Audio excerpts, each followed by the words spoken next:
Alrighty.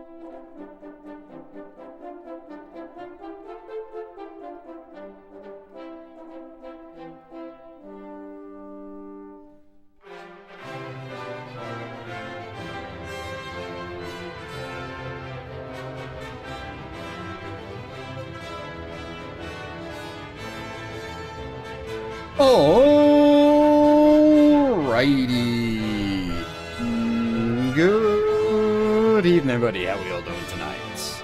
And welcome back to more Dragon Quest I HD-2D.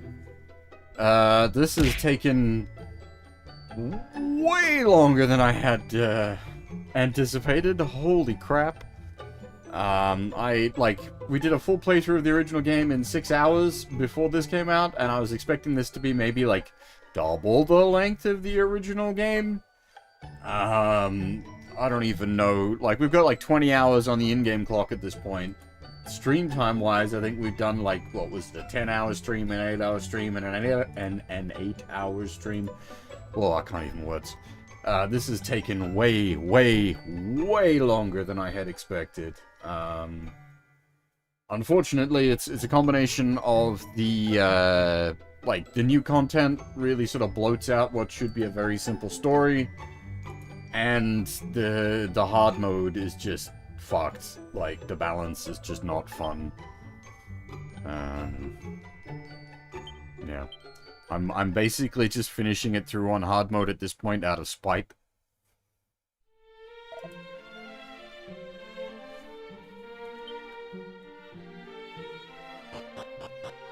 Right, so, end of last stream, we finally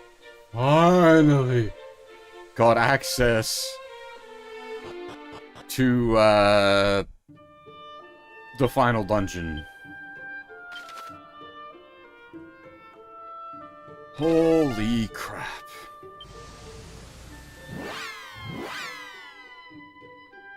The amount of, like, bullshit bosses we've had to deal with getting here. And this is what I'm mostly worried about, is, like, in the original, there was, like, the only actual boss in here was the Dragon Lord right at the bottom. I'm expecting they've probably added some mini-bosses along the way now. And I just don't know. I don't know how long it's going to take. Like, if that's the case, it's... I just don't know. Ugh. And, like, even if they haven't, for some reason, added any mid-bosses, the Dragon Lord into King Dragon, like, with the way this game has been balanced, this is gonna fucking suck. This is gonna suck so hard. And it, like, in the original, you didn't get a breather between, so it's, you've gotta be, like, set yourself up ready to go into phase 2. Oh, this is gonna, I'll worry about it when we get there. Get there first. One problem at a time. Alright. Anyway, I didn't say hi to everybody. And Torishi coming in first earlier, and then Nova making a rare appearance. Good to see you. And Kuro, Ryu, Fuff, welcome everybody. How's it going?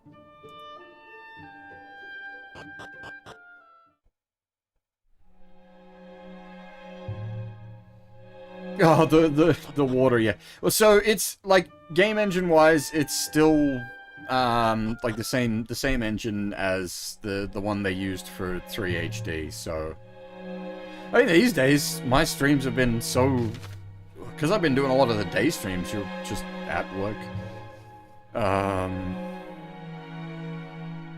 I didn't mean it as an insult or anything. Just that's just how things have been.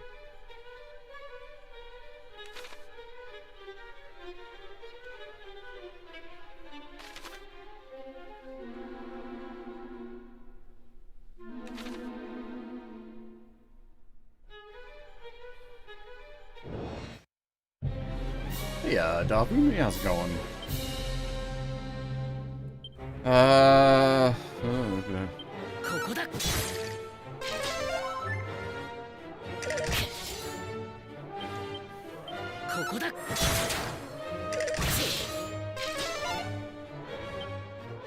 Actually, I wonder how much a big lightning does to these lads. Okay. So the main problem with like just going nuts with big lightning is we're not going to have a like there's no rest. There's no quick travel, save and restore point. This is like a one and done run. We need to clear it in a single run. Oh, I mean, so the Dragon Lord's Castle I'm expecting to take multiple attempts. That was the case in the original game as well. But my point there being, like, we've got no way to reasonably restore MP. Oh, we have the defense method, actually. I forgot about that. That might make certain things more viable.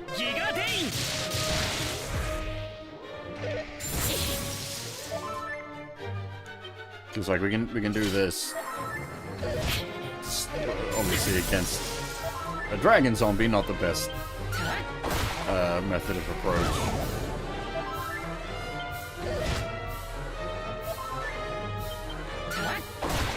But it is an option.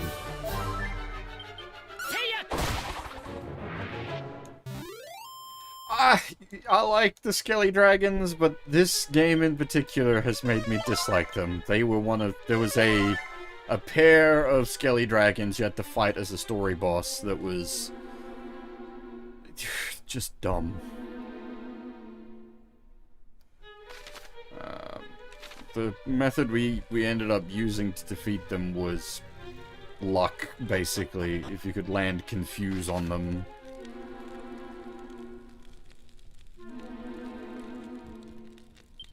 What?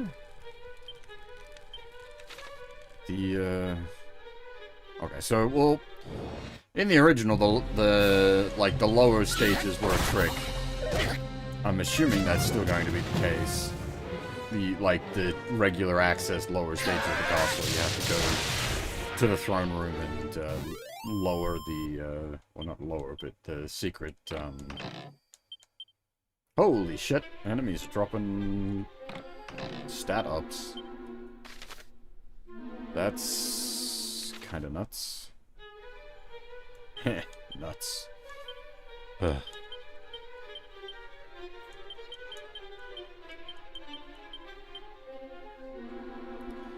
I am concerned, because I saw a tweet from Terada talking about the game, and he cleared it at level, like, 47 or something. I didn't even realize the level went up that high.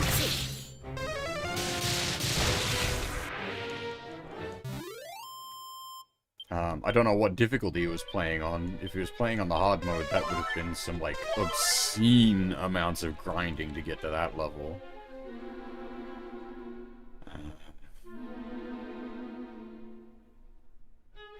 Definitely one of my bigger complaints about the hard mode. It doesn't need to reduce your gold and XP gain. It's already wonked everything out.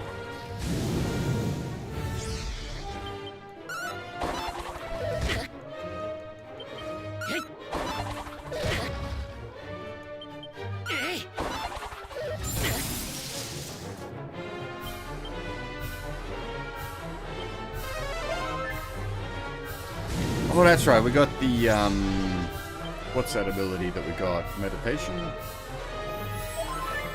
Big heal.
Not really.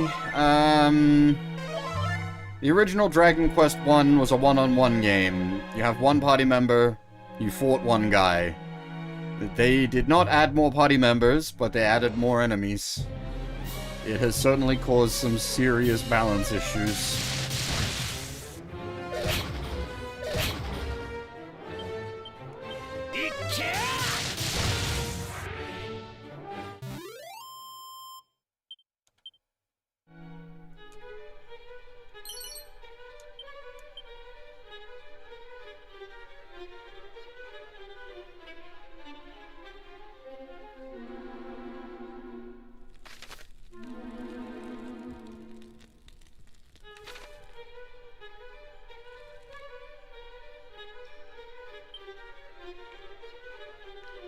But you can see what I was saying about the MP situation as well, like...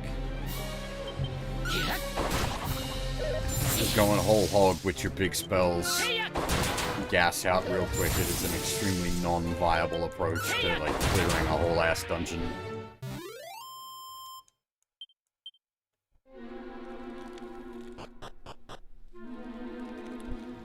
At least the enemies are giving sort of reasonable XP here.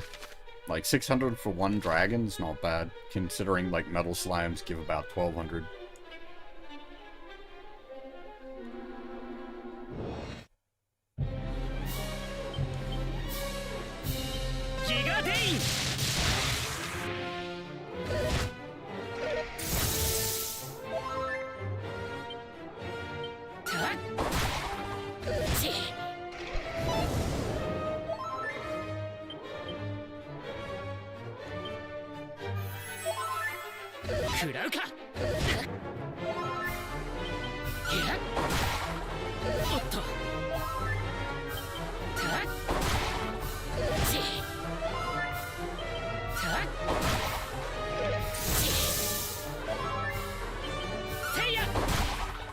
This has been, like, a problem with certain enemy type. Well, not enemy types so much more. There was one boss in particular that had the passive HP regen thing. Again, you're fighting solo against these, so it turns into like a action economy situation. You have one action. So fighting multiple opponents, and then multiple opponents can have multiple actions. It gets very silly.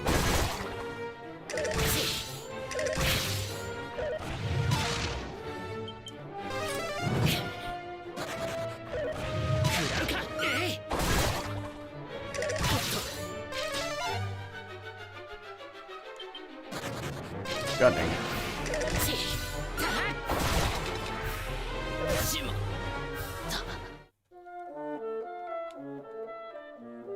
Now, obviously, well, I say obviously, in the original Dragon Quest I, you were fought one-on-one, and you didn't have all the, like, AoE abilities, because there's no reason for it. So we do at least have access to, like, boomerangs and whips and AoE spells and whatnot, but it's still, the big issue is just action economy.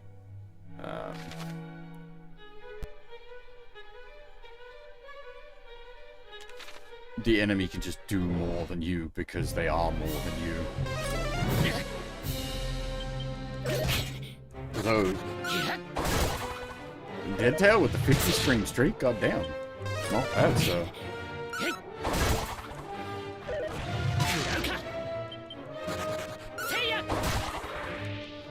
I'm curious to see how much XP we get from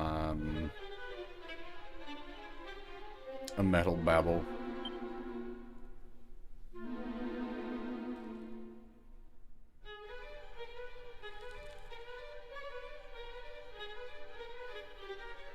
The boomerang is from one of the Metal King bits of gear. It does guaranteed damage to slimes.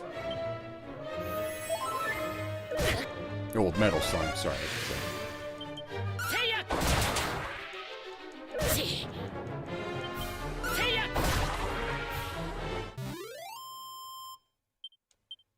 it also has a good crit chance, so not only does it hit the metals, but maybe we get crits against them as well, which would be very nice.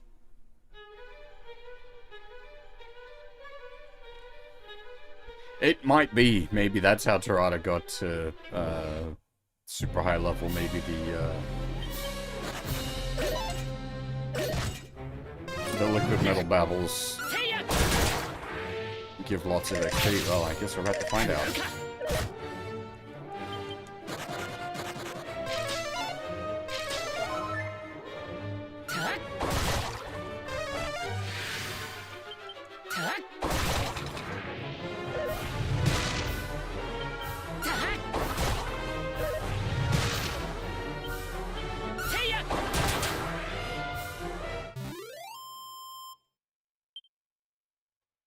Yeah, alright. It's not, like, obscene amounts of XP, but if you were to get, like, very lucky and wipe out, like, a couple of them in a single fight, that would get you some levels pretty quick.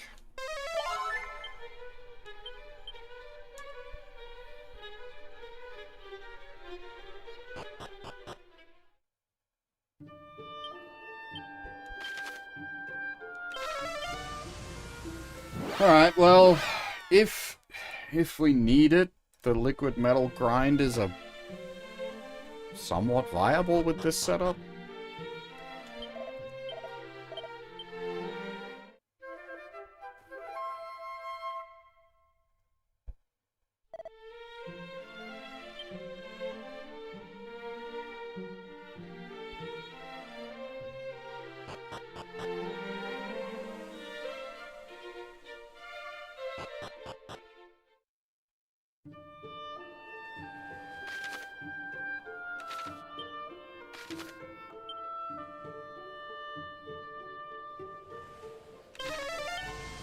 I do hope the fight against the Dragon Lord isn't balanced for you receiving a full heal on level up. Because on easy and normal, that shit's turned on.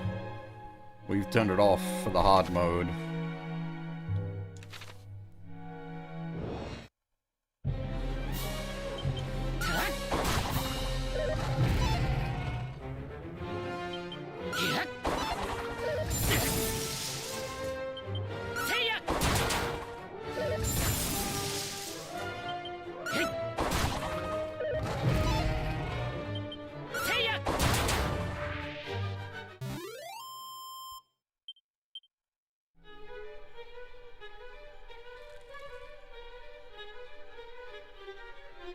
Gear progression-wise, by the way, we're basically Dunskies. Barring Roto's sword somewhere in this place, we are gear progressed. There is no better gear to buy.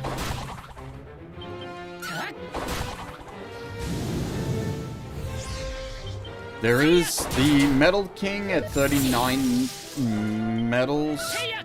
Gives a war drum, which I'm going to assume is a, like, casts attack up from the inventory. So there is a possibility of me going in, because we'd need 2 more medals. So there is the, like, do I go on a fucking quest to find medals kind of situation.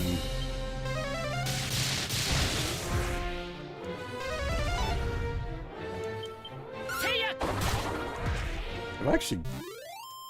The problem is, like, because we've got so many, it's gonna be a case of, like, where the heck did I miss some medals? Ain't no way I can remember. Like, even if I could pull up a list of where all the medals are, there's no way I could remember which ones we haven't gotten.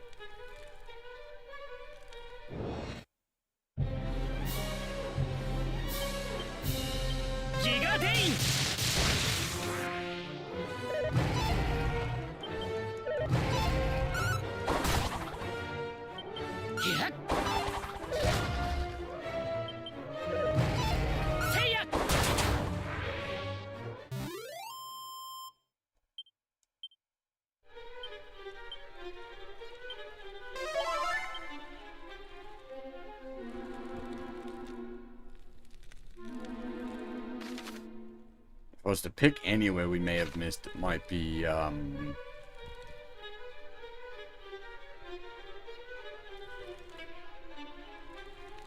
those, like, points of interest on the world map I may have missed.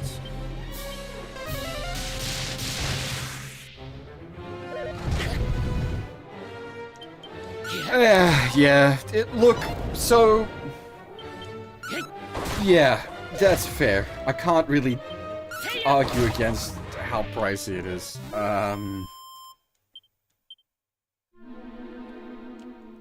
If you enjoy Digimon, and, like, I know you enjoyed, Cyber Sleuth, I'd say it's worth the money. It's, like, it's a longy boy.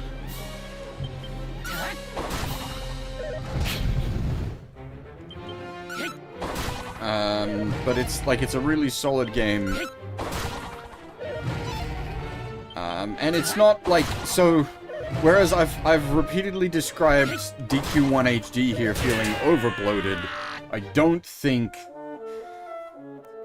Time Stranger was overbloated. If any, the early game needed more. The back half of the game is where it sort of really starts to come to life properly.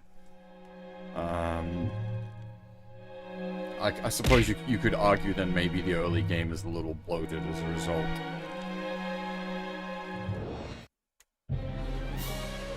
But you also don't need to, like, the time I put into it is reasonably considerable. I did a lot of the Digimon breeding and whatnot. Well, breeding, that's not the right word. I went and did all my Digivolutions and whatnot.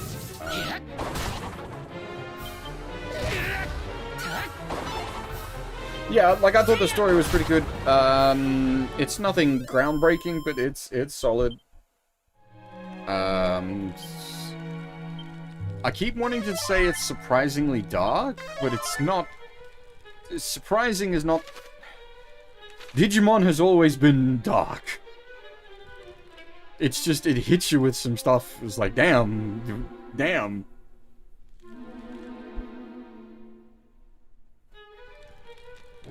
Yeah, that's fair.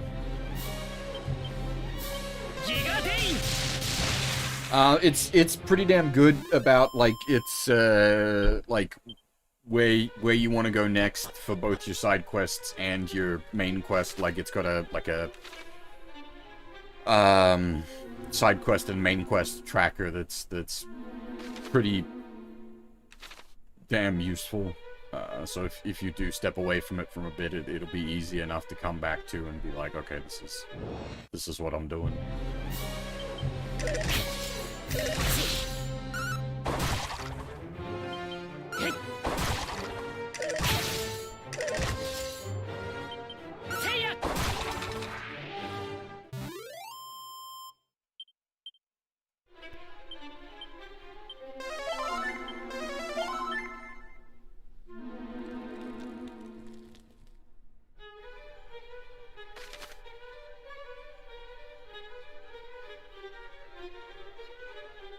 It didn't even try to trick you anymore, it just kind of dead ends on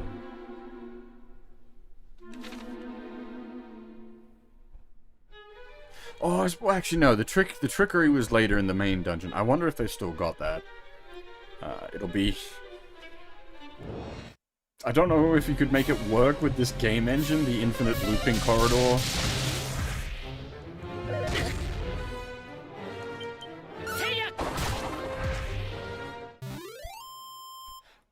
So I've hit that point. I'd like to go back to Metaphor. I'm tossing up whether I'd be able to or not. I think I could, because I stopped sort of at the start of the next zone, and I've still got a pretty solid memory of what happened, but maybe not the fine details. The problem is that's really something I don't want to take from the top.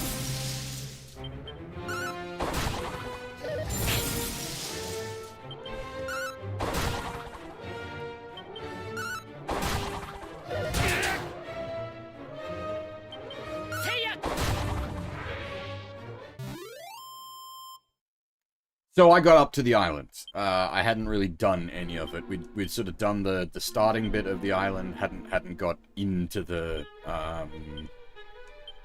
dungeon. Oh, actually, nip out and heal up.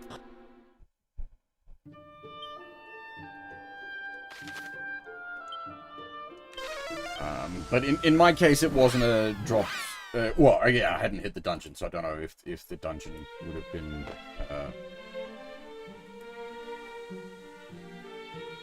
I agree. Definitely. It honestly feels like slapped on. Like once the game starts to get going proper, it feels like a negative rather than a positive.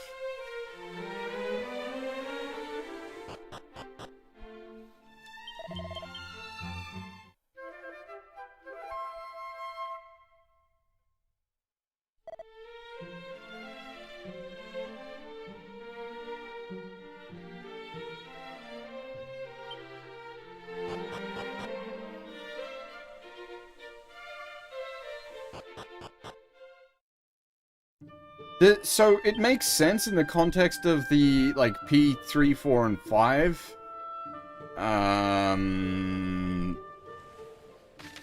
Because the core conceit is, like, you've got to manage your high school life against your, extracurricular activities, whereas that's just not there for Metaphor.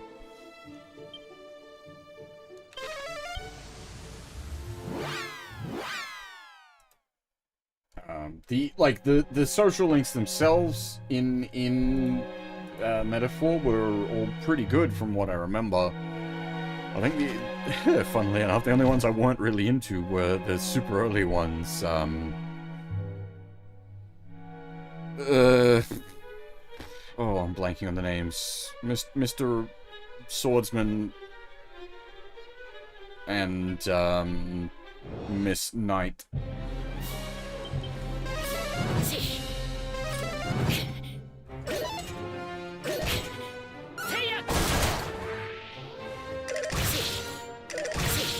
They just... I didn't dislike them, they just didn't land too well for me. I appreciate his, like...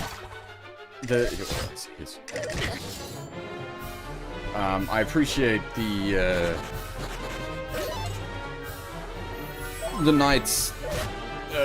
not the Stoll story of, like, you know, trying to restore his family name and everything. That was at least, like, somewhat interesting. Just not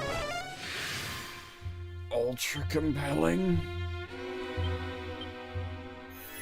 And Helkenberg, I can't. Did we actually finish out? We might not have finished her out.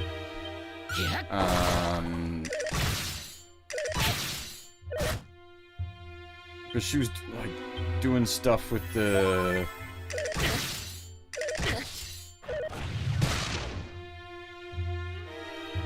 Was it the executioner stuff that was to do with her, and then...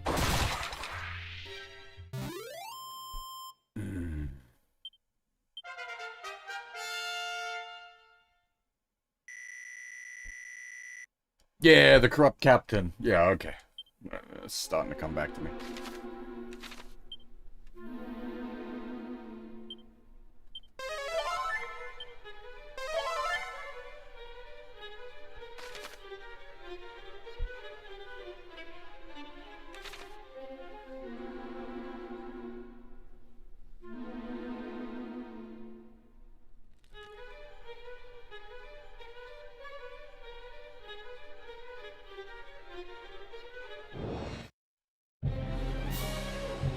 Yeah, I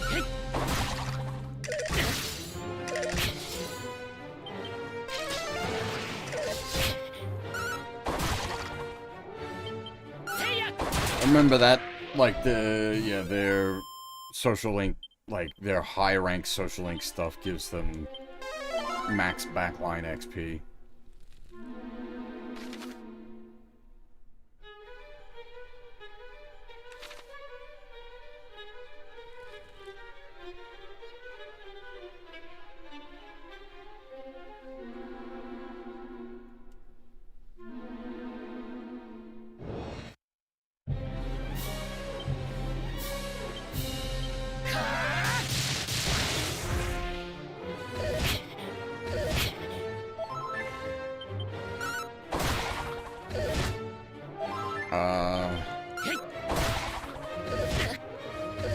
I don't even remember if I got a new party member on the island.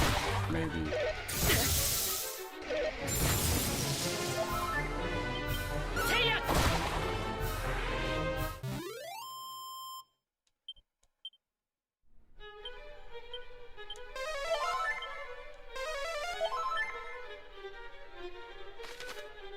I assume the, like, priest relevant to the island, or priestess, whatever it was.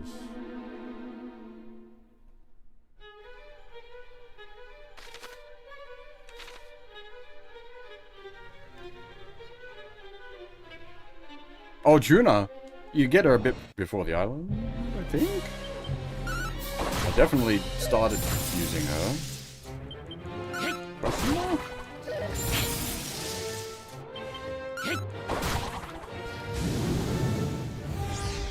Okay.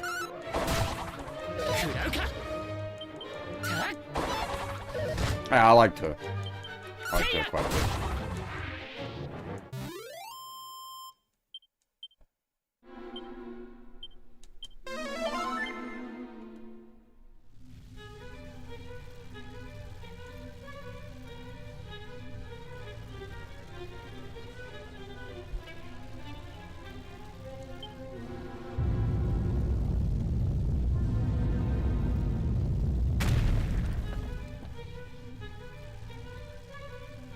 We've got Roto's armor on, which makes us immune to the damage tiles.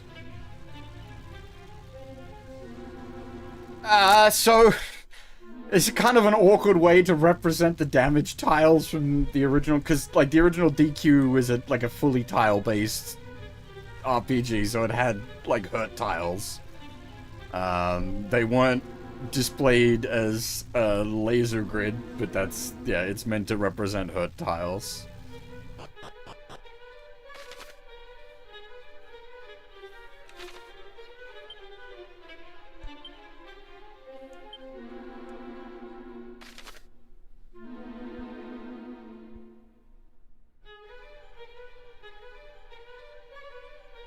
Yeah, so that, like, the lightning storm ability that it's selling, we'd already discovered it, and basically was necessary to defeat one of the bosses, but that ability is pretty ridiculous. I'm not the biggest fan of the, like, the super abilities system.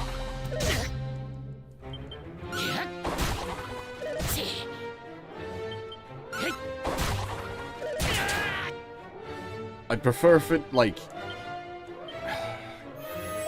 came through like a menu or something, rather than the way it does, because you basically got to remember what every ability is, because it doesn't show up normal. I can recommend it pretty heavily. It is a really solid JRPG. And it's a good Digimon game.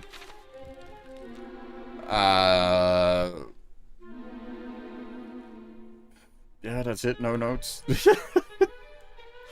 It's expensive. I understand why that's like, whoa.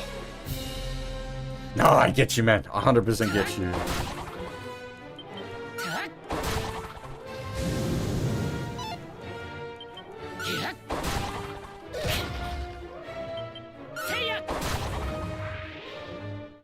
Like, I've got enough sitting in the bank account that I don't need to be, like, particularly concerned.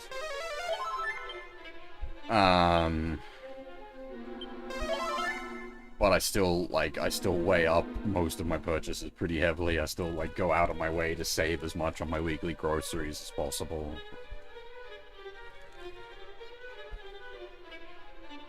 Actually just did a big purchase, which I sat thinking about for, like, over a month.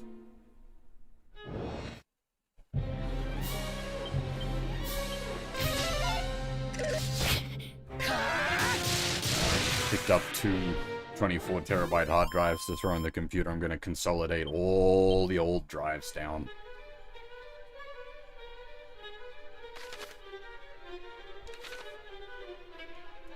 Well, it was like, initially I was looking at grabbing 2 20-terabyte because there's a special on, but then the special sort of extended, and And I was like, I'll grab these 24 terabyte drives. Two 24 terabyte drives that's a considerable amount of additional storage space. Again, like, some of it will just immediately be used up by, like, backing up the other drives onto them. Not that, like, I'm not having problems with the other drives, but, like, a couple of them I noticed. One of them is at, like, 13 years power on time, and one of them's at, like, 10 years power on time. It's like, okay, these should probably be retired just for, like, safety's sake.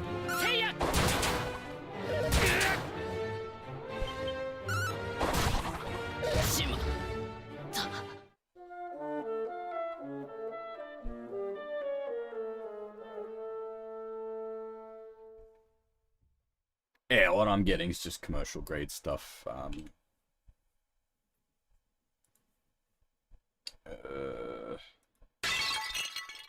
Give me a second.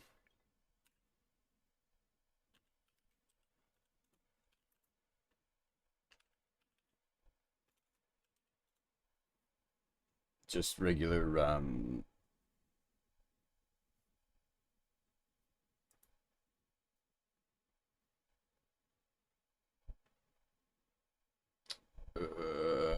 how do you call them? Words.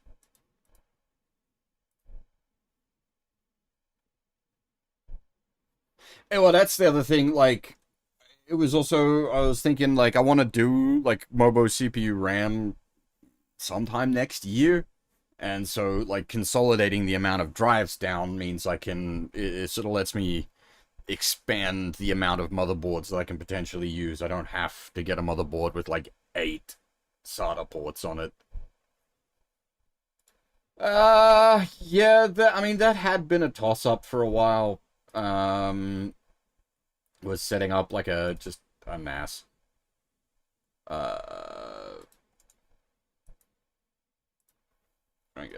Actually, does that link work?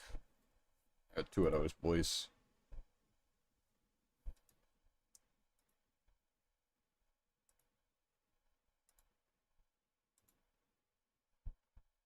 Still wild to me how, like, cheap storage is these days as such.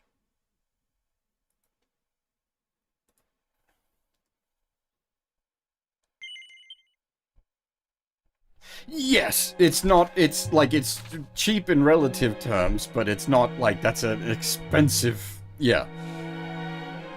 I was sitting there thinking about it for quite a while. To the point that, like, as I said, I was initially looking at the 20 terabyte drives, and those sold out.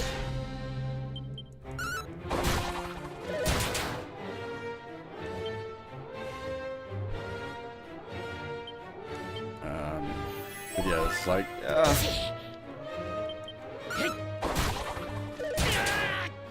I really do kind of need to consolidate the drives down at this point. There's such a, like, an eclectic collection of drives in there from across so many, like, years at this point.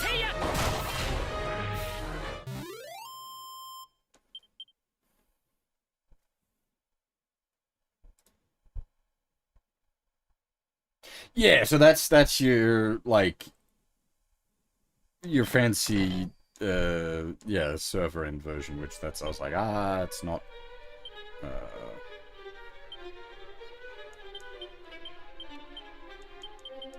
not what I need, thankfully.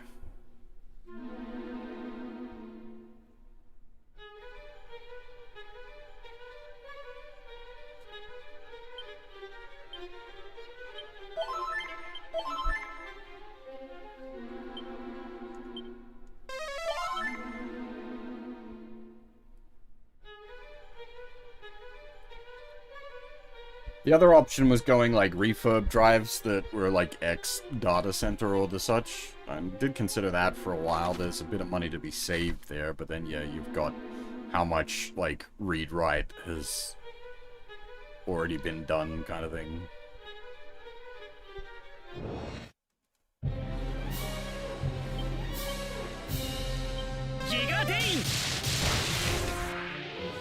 Yeah. Yeah. Because they've probably been pretty thrashed.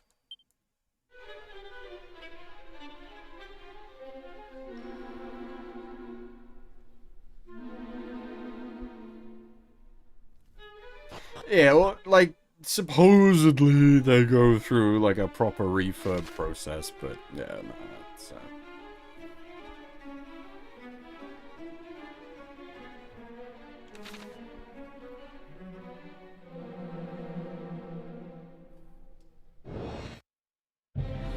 I'll just grab me some commercial grade stuff. What?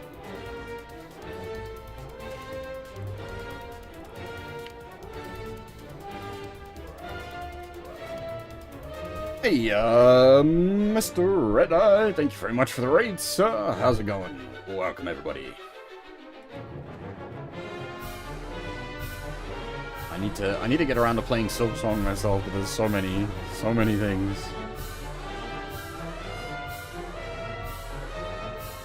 In the middle of some Dragon Quest, I want to play more Toho and Squares. Yeah. So, I'm old. I really like the original Dragon Quest. I think the original Dragon Quest is absolutely fantastic. It is perfect for what it is. This particular version of it, much like the other like HD-2D releases, sort of overbloat things. They add a whole bunch of extra content, but I would say it's sort of unnecessary. Doesn't really add much. At least, yeah, to me, it doesn't add much of value for the amount of like runtime it adds to the game. And this in particular, we're playing on hard mode, and the hard mode is just like awful. The early game is piss easy. The mid-game is probably about right challenge-wise, and then the late game just turns into a unfun slog. We are currently making our way through the final dungeon.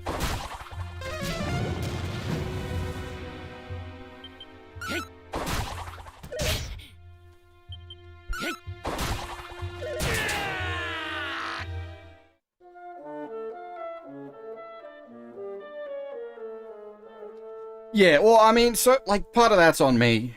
Like, we could have dropped the difficulty down, but I got to the point where I'm like, no, fuck you, I'm fucking beating you on the hard difficulty game.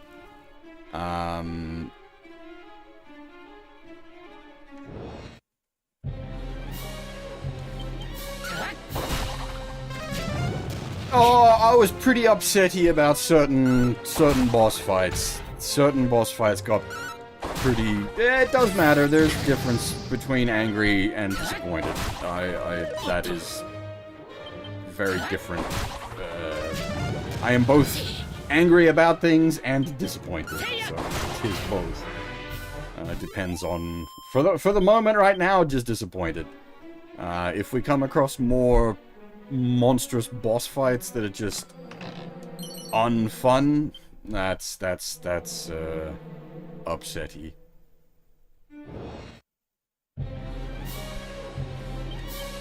Yeah.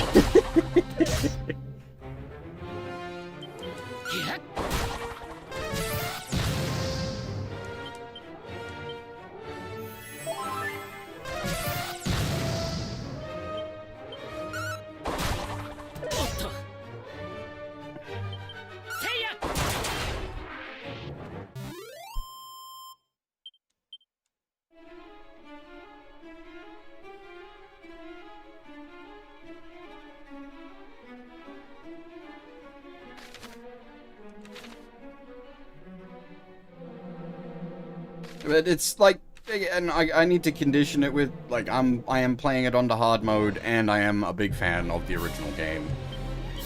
So, like, temper my opinion with that. I'd say, like, if you like what you see, check the game out for yourself.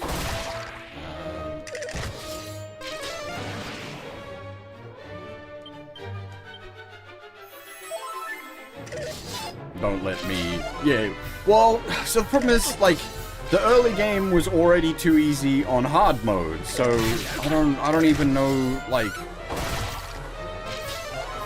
if normal mode would even present, like, a difficulty that's worth playing. I just don't know. I might need to do, like, a speed run through the game myself on normal mode to judge it. That wouldn't be on stream, though. I'd just be curious to see what the game balance is like. Because, like, if it's to a point where the game just, like, offers you no resistance, that's not fun either.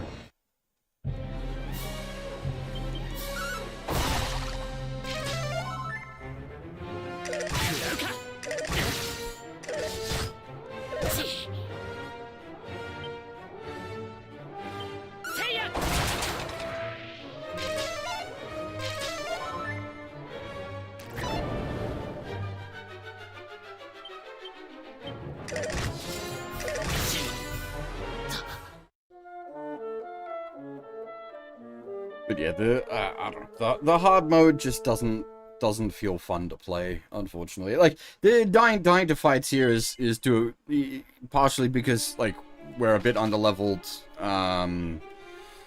and there's also the, I was mentioning it before, but like the issue of the action economy. The original Dragon Quest is a 1v1 game. You play as one hero, you fight one enemy at a time. They have changed the game such that you're fighting multiple enemies at a time now. But not only are you fighting multiple enemies at a time, but those multiple enemies can have multiple actions. So you get absolutely out-action economied.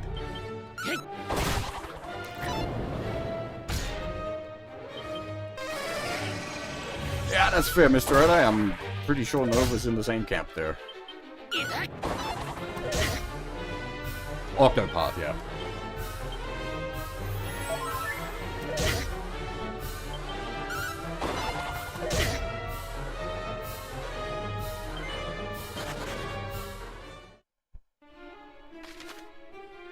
I don't mind the 2D HD aesthetic. Yeah, I think like DQ3 HD and now DQ1 HD have done it better.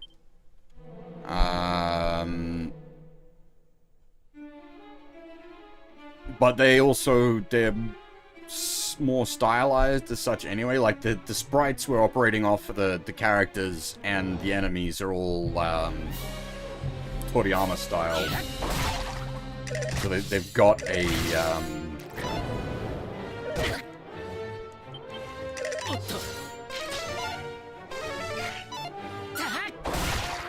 they've got a specific art style to them.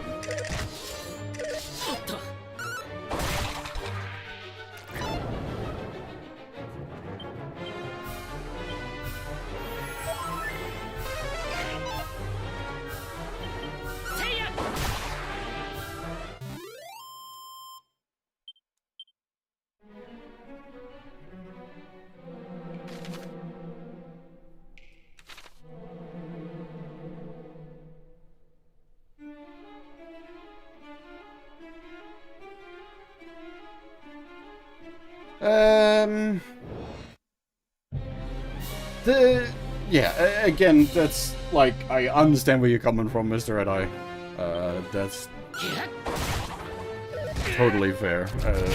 And if that's, like, you look at that and go, that's, you know, I don't want to play that game, then absolutely. Like, if the, like, the map exploration stuff is just,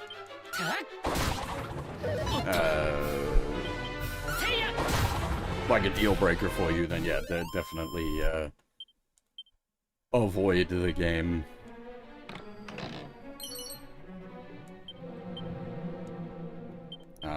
Because, like, half of it is the map exploration, half of it is the combat.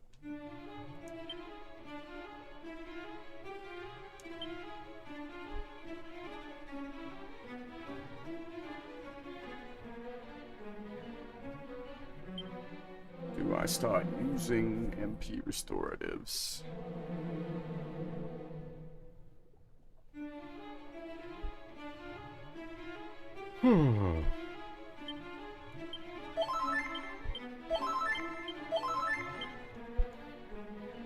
Alright, I see you, Torishi. Thanks for stopping by.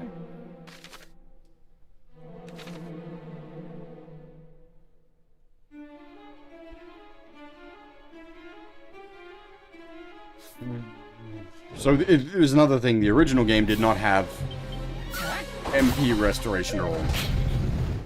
No, DQ1 is just one guy. I was saying this earlier. The original Dragon Quest I is just a hero.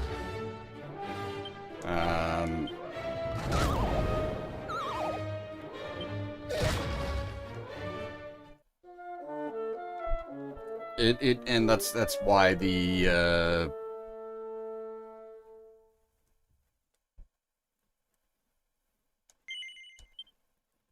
issue of like fighting like multiple enemies that have multiple actions. It's like, well, you're one guy. This is just that's just our dragon. So the original could put you to sleep. There were very specific enemies that could do it.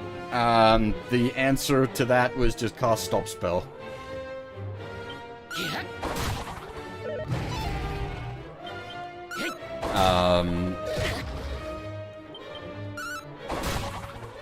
But it was a very infrequent thing. It was only very specific enemies that did that.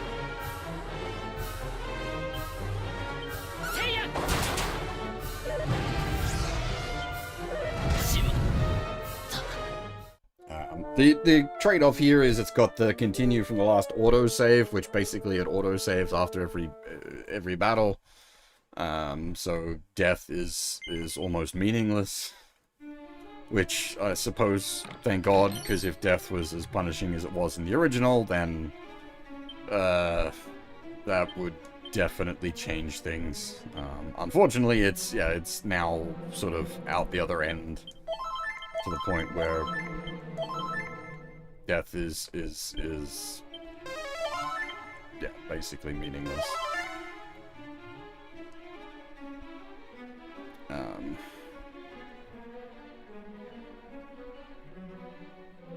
Mind you, at this point in the original game,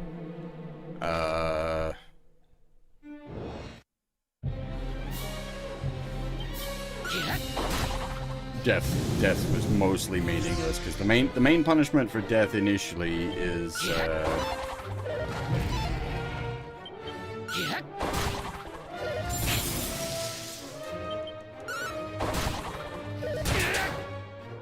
you lose half your gold and get sent back to town.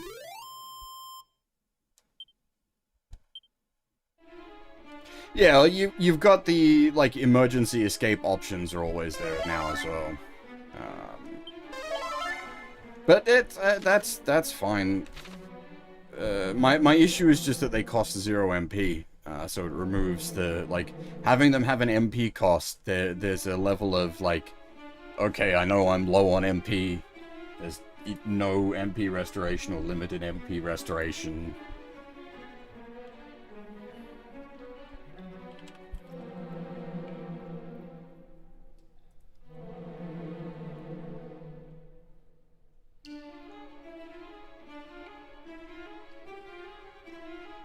Yeah, Cleve, how's it going?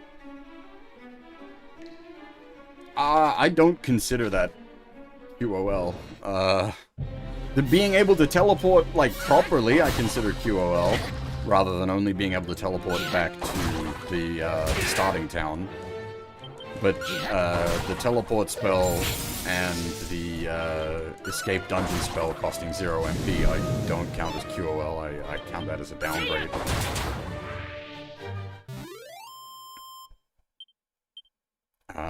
I will be doing 2 HD as well, but I'll probably, well, not probably, I will be taking a break between. I had initially intended to go sort of back-to-back on it, but this has been rough.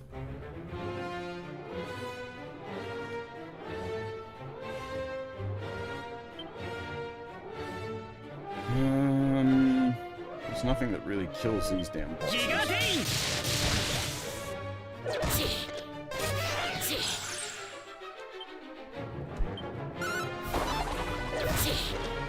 as I said, the ability to DQ2 has party. Not only does DQ2 have a party, they've added an extra party member to DQ2.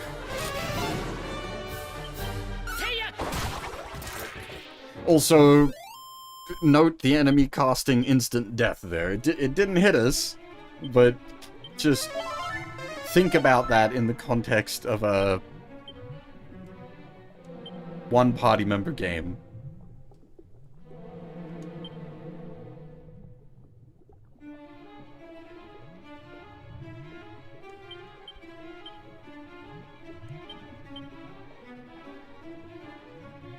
Yeah, SMT3 tier of potential bullshit.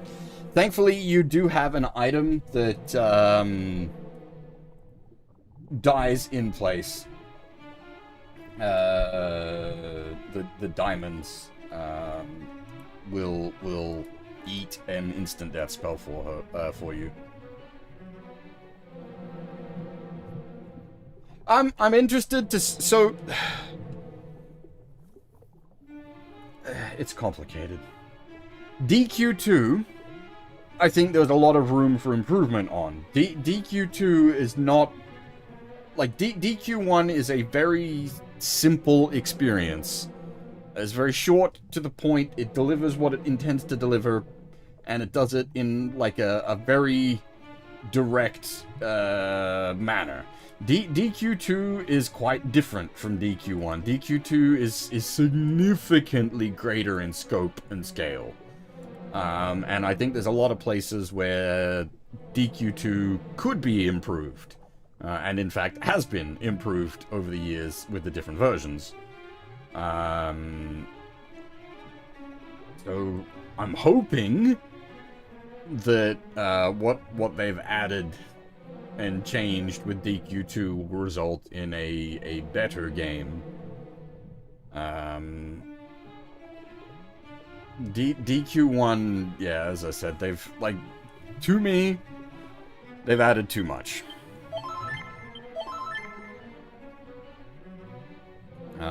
It's now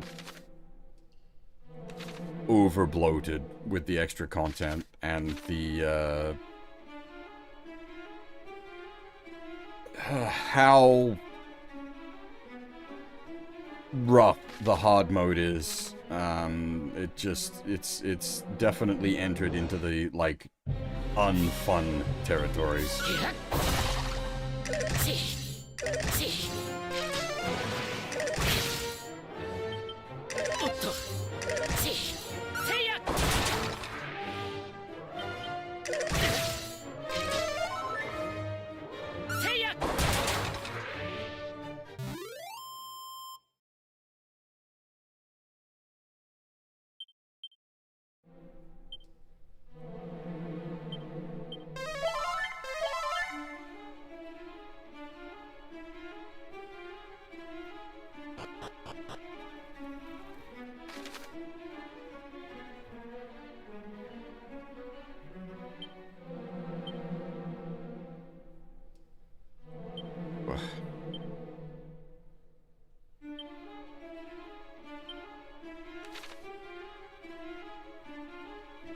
Yes, I have issues with some of those. The fact that there's alternate conditions to being able to activate them is nice.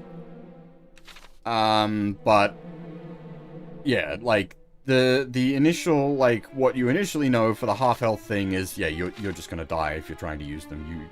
You can't be at half health. You will just die.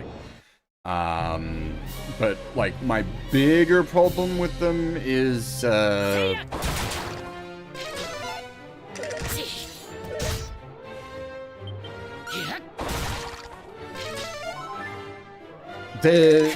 I dislike how they're done mechanically. The information about them you've got to find in the tutorial menu. There's no information on the actual like combat menu for them. I'd prefer if you just had like a menu, or even if you could at least toggle the skill to its like powered up mode, and then that would give you the, like, the skill details, at least on the screen. Because, like, you don't know how much MP it's gonna cost, you don't know really what, well, you don't really know what the effect is. The MP cost is probably the big thing. It's not, like, it not directly showing you the MP cost is.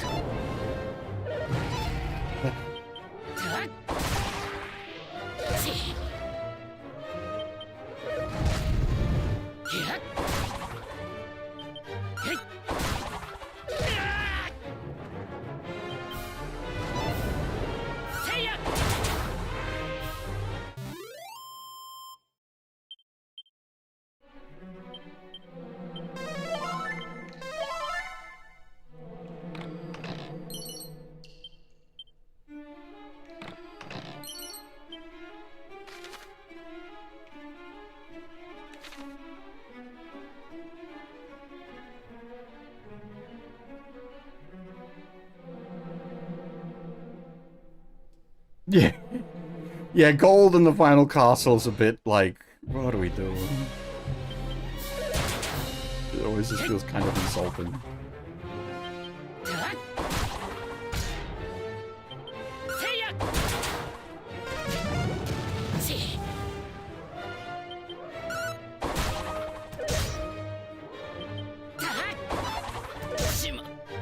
I don't think we can buy MP restoratives anywhere. If we could, like, buy, like, a mad stack of them, I guess that would be useful. But I'm pretty sure you can't.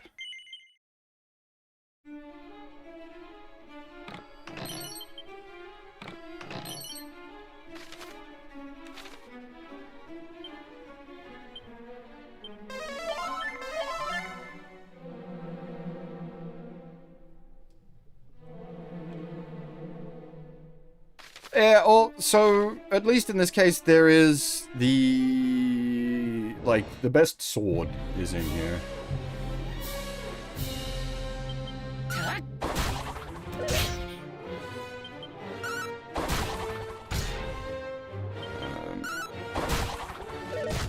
But we've got, like, the rest of the gear we're wearing is already all the, because it's, the gear is,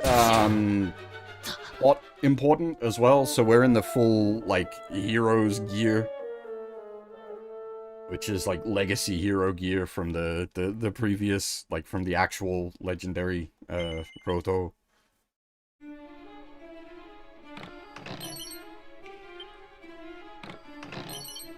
Like, there's a big sort of hubbub about collecting it up here, at least some of it anyway, like the armor.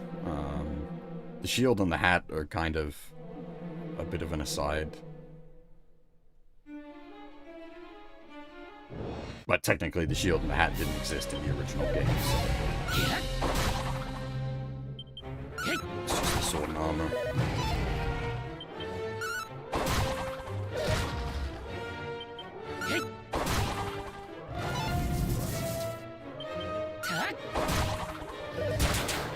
Dungeon loot balancing is always a bit of a tricky thing when it comes to, like, RPGs.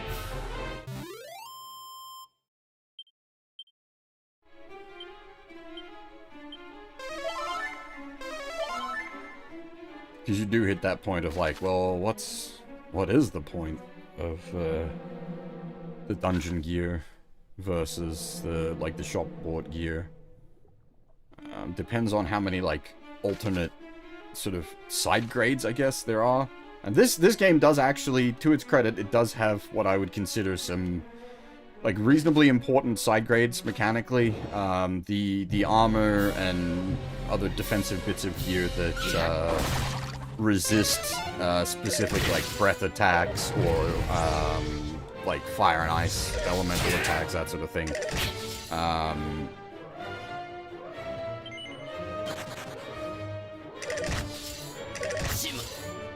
Like, those are actually important.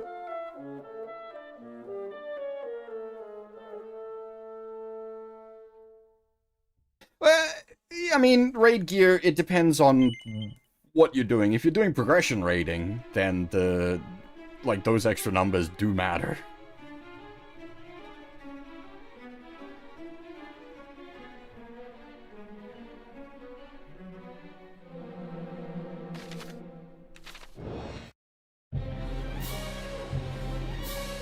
Yeah, well, I mean, that's when you tend to find a lot of raid groups will go on break once they've got it on farm for a bit, or like do alts or that sort of stuff.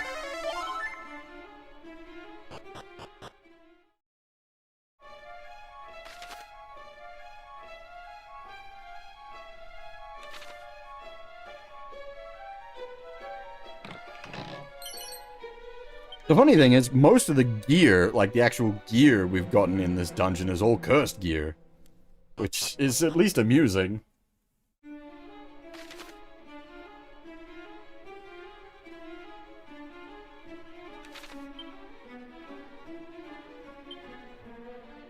I'm gonna... Because we're gonna have to start using, like, the big MP restoratives, and I don't want to use them until, like, right at the final boss, basically. So we're gonna probably need them in the actual boss fight. And this isn't like, oh, hold it, like, this game has been hard. The consumables have been very important.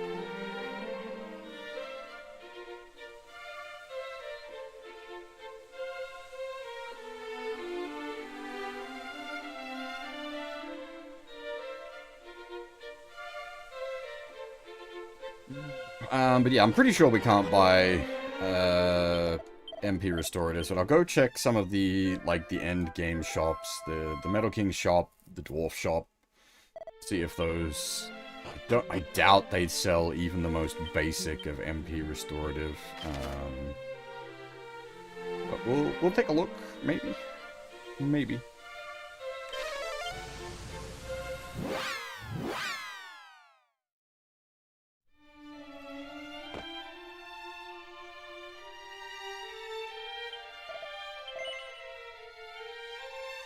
Nope, doesn't even sell consumables. That's fair enough.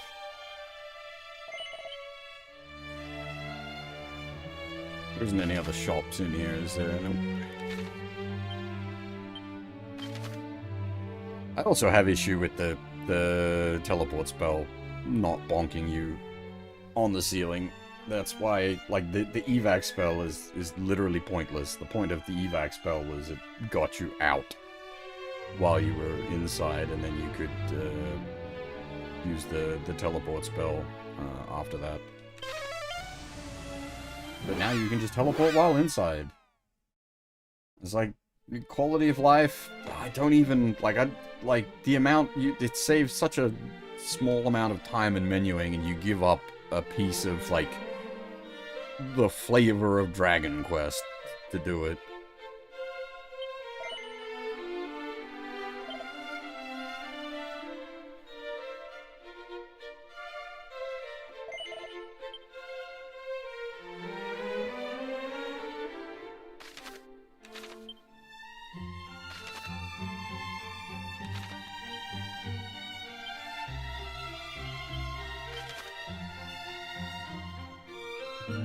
Where else were there, like, end-game shops?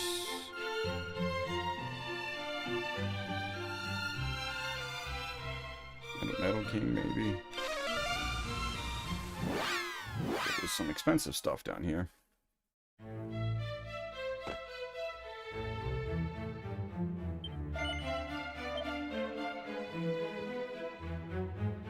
No. No MP restoratives.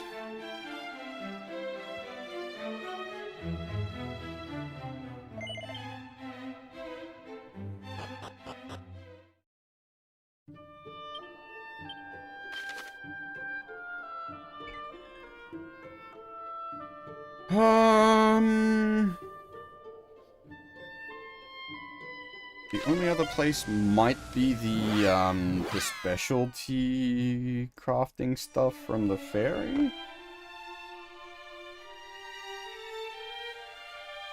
But even then, if we could do that, it's gonna be we're not going to be able to make much.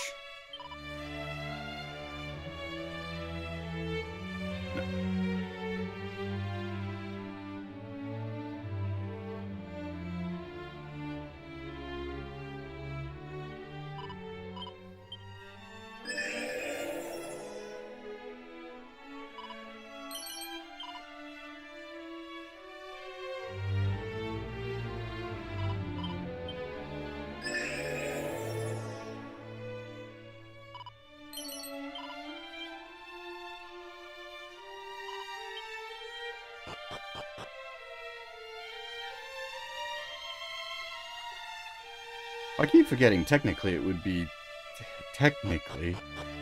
better to come and rest here, because you can rest here for free. Rather than the 12 gold at the starting town. Oh, 12 gold. Okay.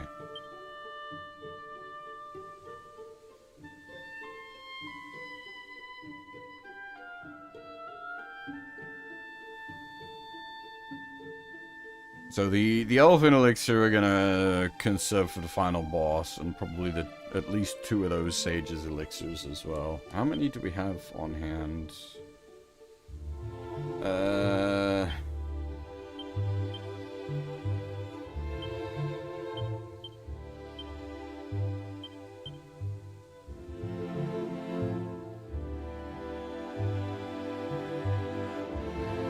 So we got 2 prayer rings on hand.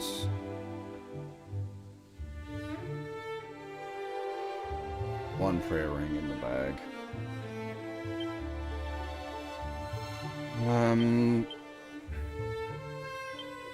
In safety's sake, 2 prayer rings in the bag is probably the best approach.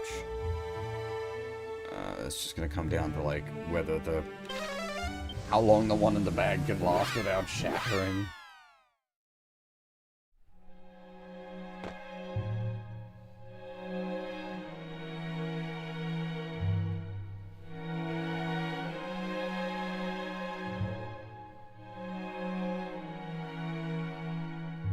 Yeah, Ultrathan.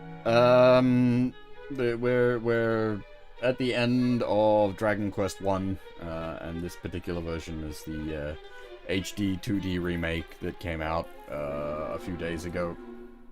Yeah, we are making our way through the final dungeon.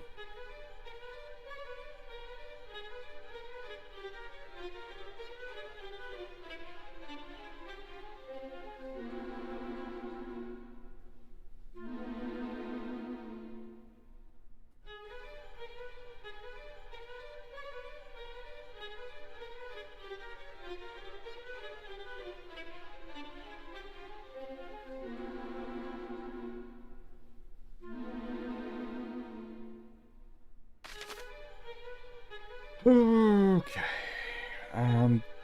So it's like we should probably use like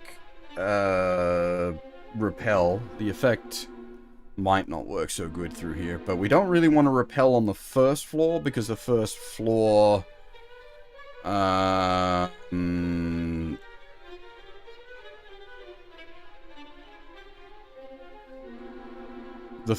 has the metal babbles. So if we get the metal babbles, that would be nice. Some extra XP, extra levels, more survivability, basically.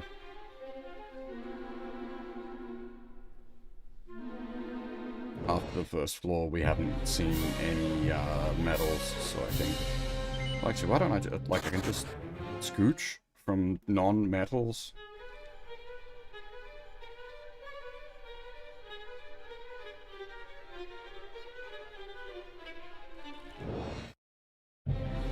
Speaking of...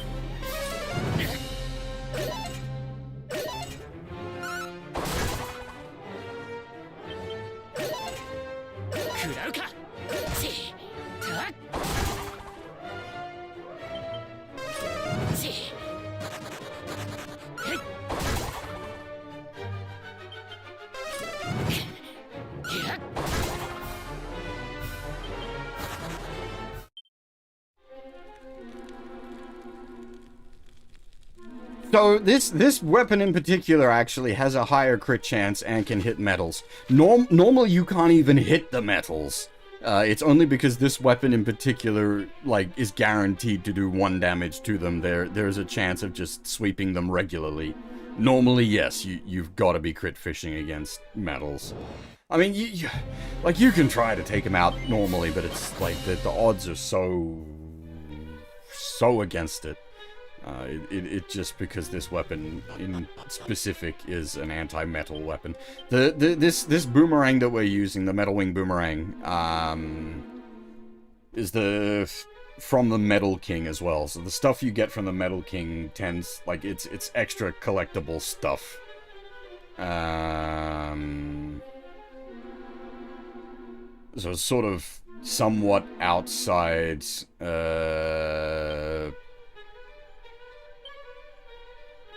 regular progression.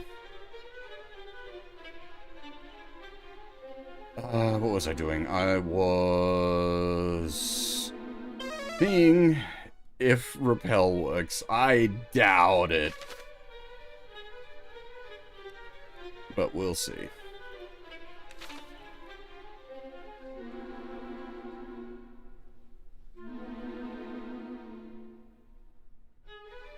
The problem is the dragons have been pretty prepared thus far.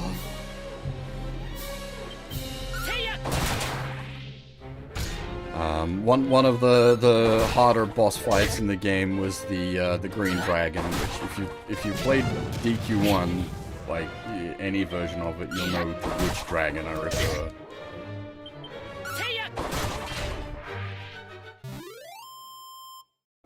That was one of the first, like, this is reaching bullshit tiers of fights. No. There's not that kind of game. This is Dragon Quest, not Monster Girl Quest. Monster Girl Quest was inspired, at least in a vague sense, by Dragon Quest. Not the other way around.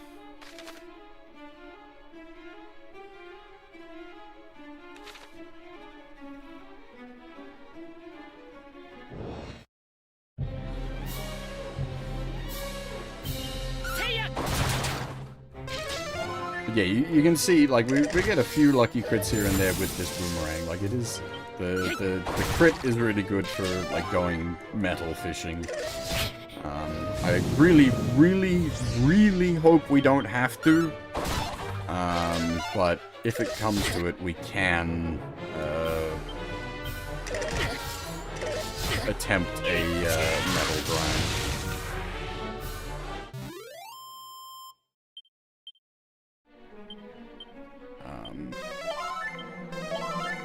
DQ does have, like, a level of,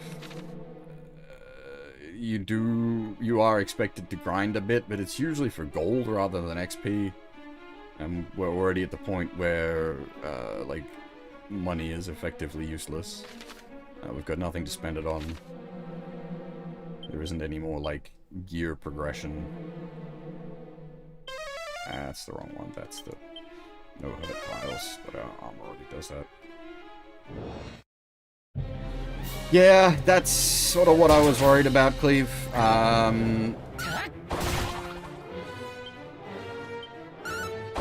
was worried our, like, high 30s is not going to cut it.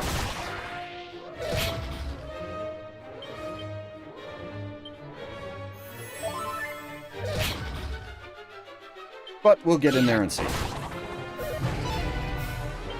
I'll sniff it out. We'll see what the numbers are looking like.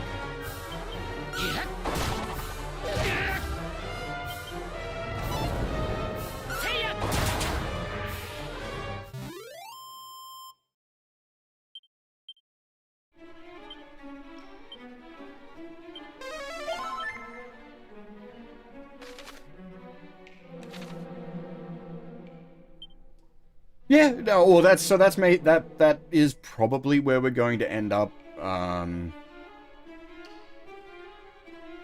Yeah, okay, so with, I was pretty sure it was, like, numerically impossible on NG Lunatic, Red Eye.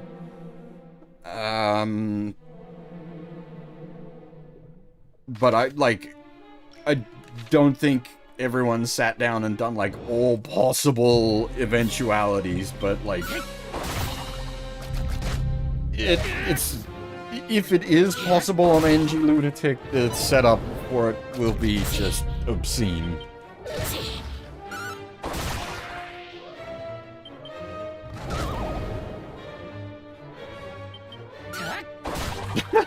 Jesus.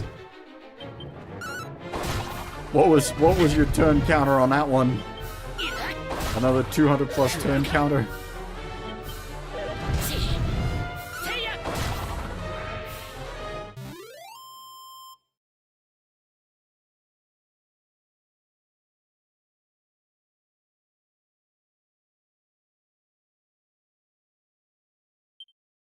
NG Lunatic, I would really advise you not doing that, Leaf. Unless, like, I mean, if you've been watching Mr. Red-Eye play, I guess you know what you're in for. But that's some, like, unfun levels of nonsense.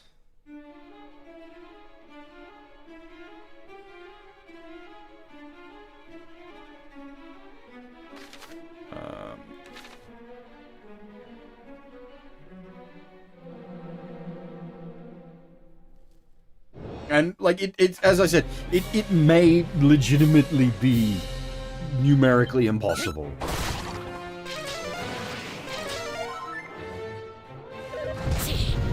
Because it's, like, the game isn't balanced for NG Lunatic.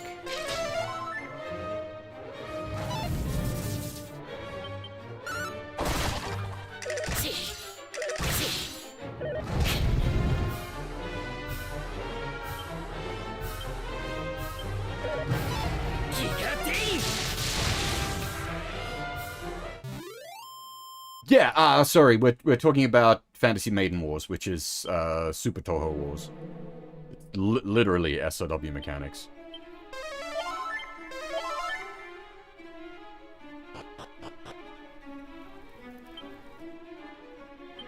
Yeah, and so, like, that's sort of what I was getting at by when I was saying, like, I don't know if people have done, like, every possible eventuality kind of thing, but it's, yeah, it is... I mean, even on NG Hard, you still need to do the setup properly with, like, maxing out specific damage dealers and setting up, like, the support attacks and whatnot.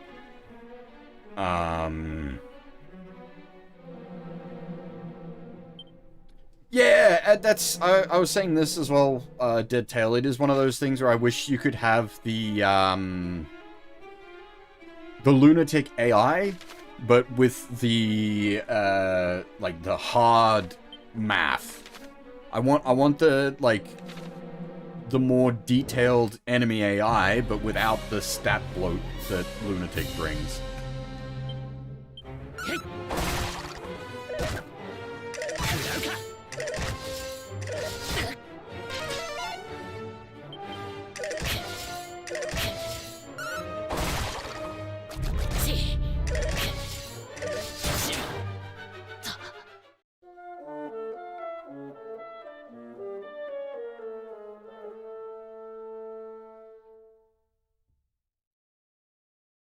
Yeah, you definitely don't need it in the modern game. X has one SR point.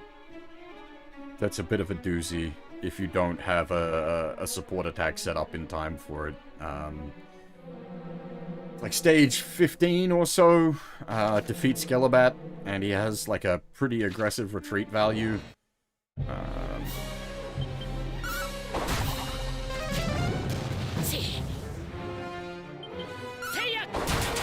It's like the one challenging moment in VXT30. I haven't played 30, but that is one that's stuck in my mind, and it's mostly challenging because it's early game. So you need to like properly set up for it.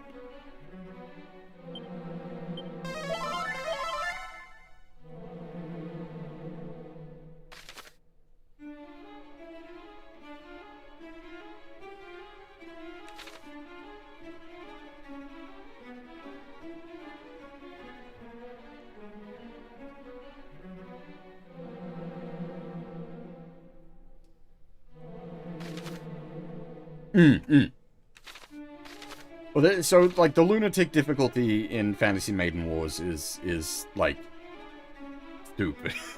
It really isn't meant for an NG run. It's NG plus stuff. So, like, what Mr. Red Eye is doing is like, madness. I know there's a few other lads out there doing it as well now. They're trying to, well, the NG lunatic run should be viable from a, like, just clearing the game sense. It's, more... Well, yeah. Personally, that reaches the unfun tier of difficulty, and then, there's things you just can't do. But also, like, killing her even on hard is, like, you've really got to be very specifically set up for it.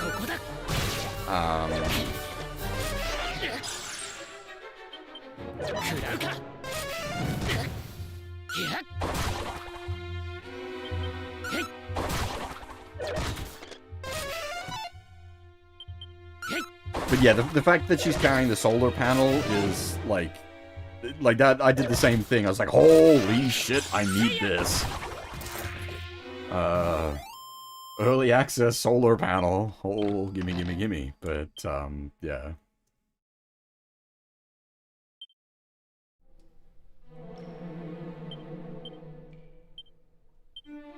Which one was that we just got? Sages? Okay. I doubt we'd get any more than the one elfin.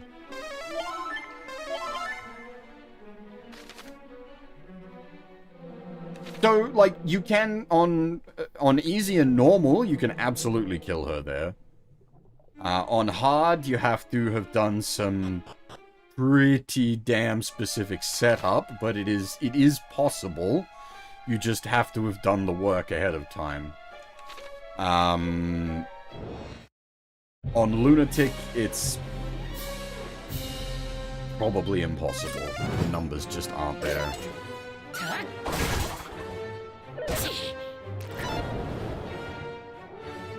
Yeah, I'm gonna have to reserve, like, a proper statement until I, like, finish the game. But, like, where it stands, Fantasy Maiden Wars might be my favorite, like, quote-unquote modern SRW.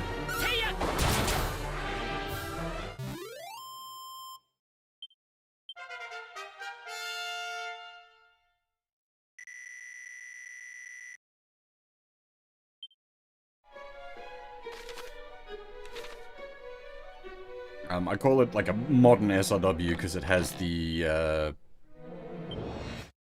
SP, like, permanent SP regen and using, spirits on the enemy's turn. So the thing is, at least on hard, and obviously definitely on Lunatic, it feels, it does not feel like a player, the player is overly powerful as a result of that.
Alright, so the stairs down the back here should probably lead to that nonsense, and then something's gonna link up there, because that's gonna be where Roto's sword is.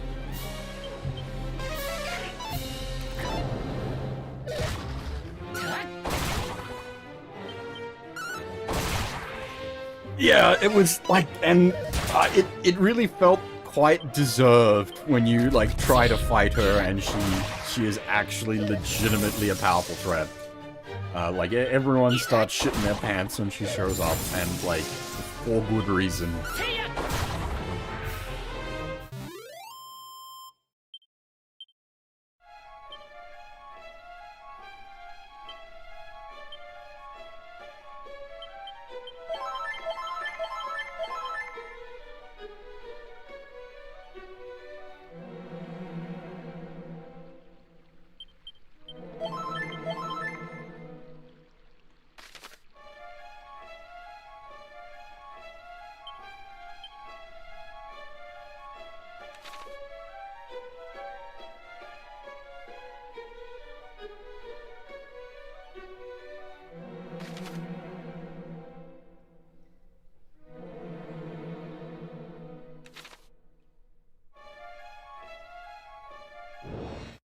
And, like, I don't even... I don't even have the context of, was it, Toho 4, I think? Which they know her from at that point. Which is why she's friends with, the other two, Toho 4 girls.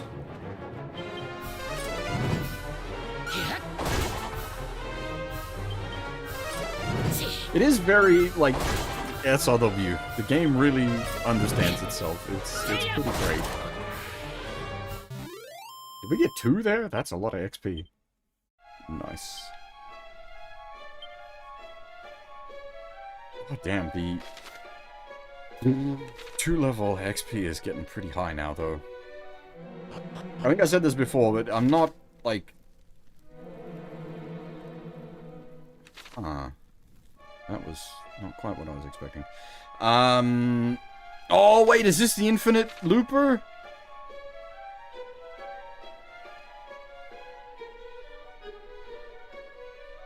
Hey, Kitsubane.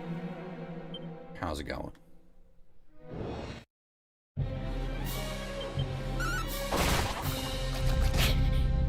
Yeah, I think if my memory of the original Dragon Lord's Castle is right, this should be the infinite looping area. I'm wondering how they will implement that in this version.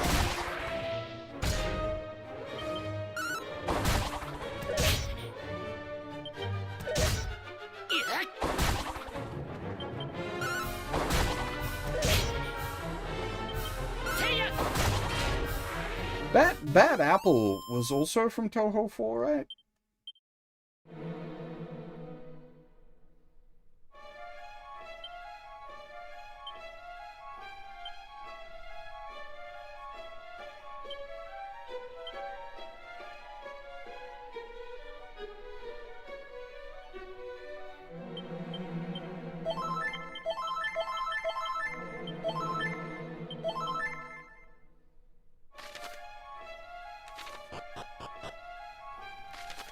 Yeah, okay, it is literally mechanically the same. It's just much less likely for you to be confused with how this game works now. It's not actually, like, you immediately know what's going on.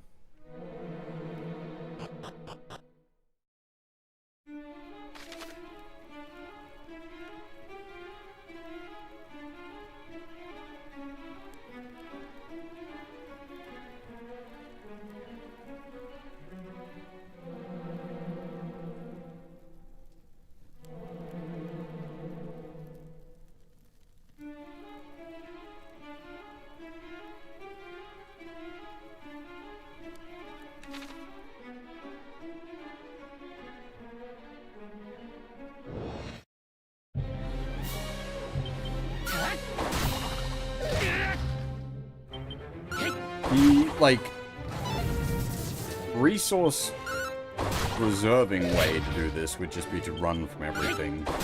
But we're not at the point of, like, setting up for, like, an official attempt at the Dragon Lord yet. We're still sort of leveling and acquiring everything that's in this place.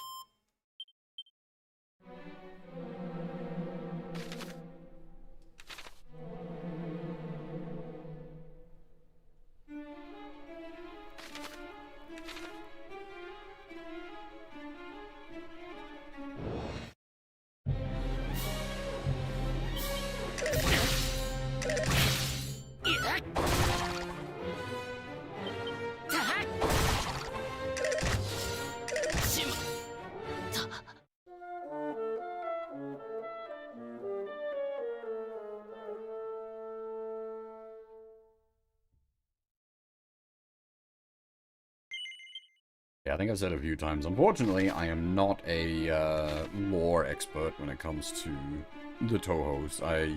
I know more than the average bear, but I'm certainly no expert.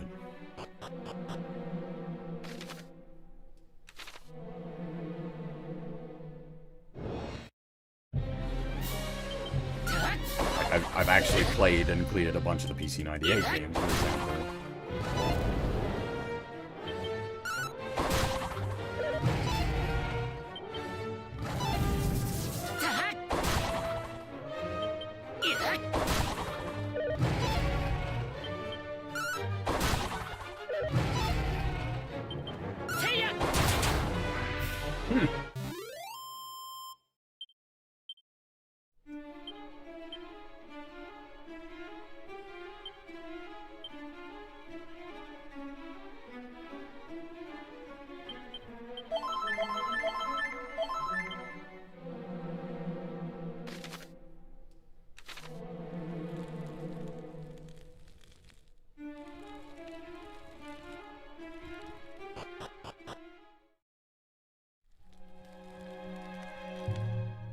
Whoa!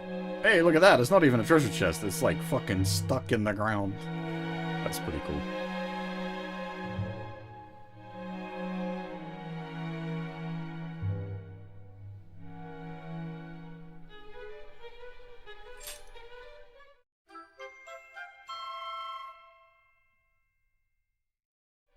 It's made out of some fancy bullshit. I can't remember, was it orichalcum or some other, like, swanky fucking metal that we had to get.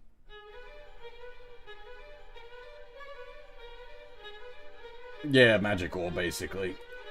But, I mean, it probably does have a magic effect.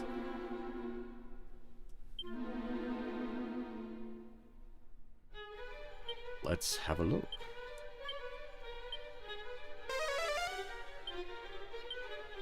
Yep.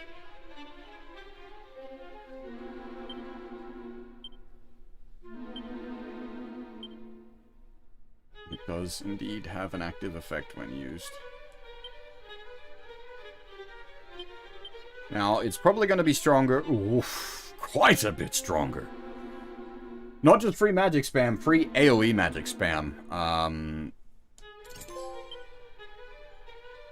Oh, hey, there we go. We got a thing went ding for having all of Roto's gear on us. It is orichalcum? Okay, I couldn't remember. I thought we... At least in 3HD, was it just orichalcum, or did we end up fetching, like, other metal for it? I don't remember.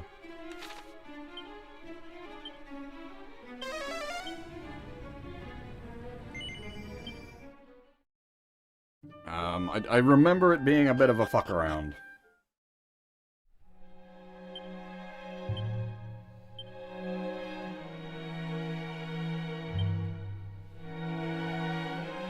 Need two metaru to get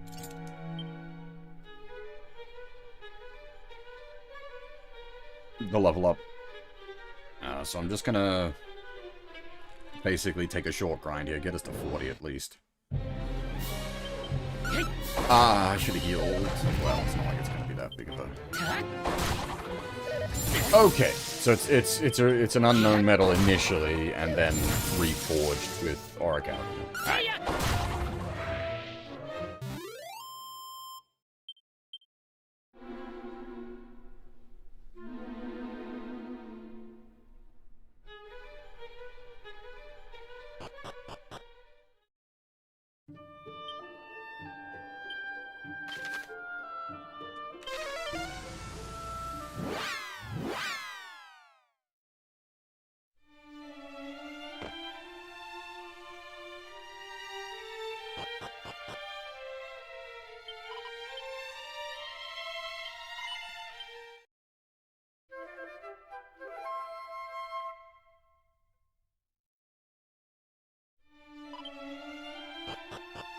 And now at this point, like, it's also, like, powered by belief. It's become legend.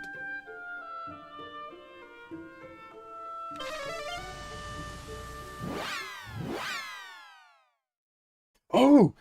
Hang on, my brain. The DQ3 HD, because I've just noticed the warp portal indicator. The DQ3 HD had one of these in the final dungeon as well, like right before the final boss was a entry-exit portal. So there might be we might not actually have to do the whole run on one tank of gas.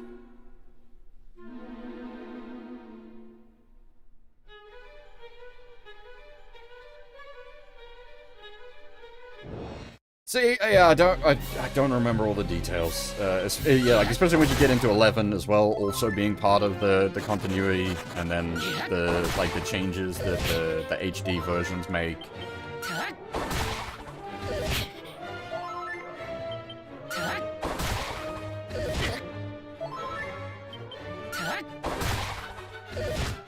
Because we have, like, I don't believe they had directly linked the Genethian trilogy with the Roto trilogy.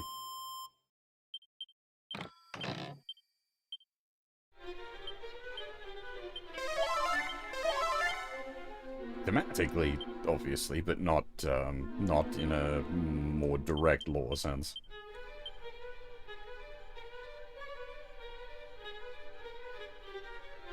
Would it be faster to just use the harp? Actually, how long does the harp take to play?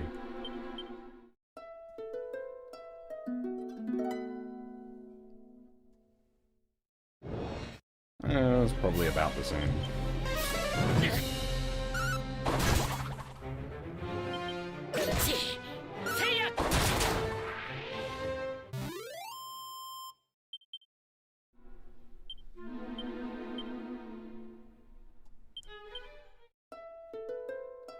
I think there was, it said at the start of the game, and I just haven't done it all. There is like a way to like quick menu items. I could probably set the harp up as a quick menu item.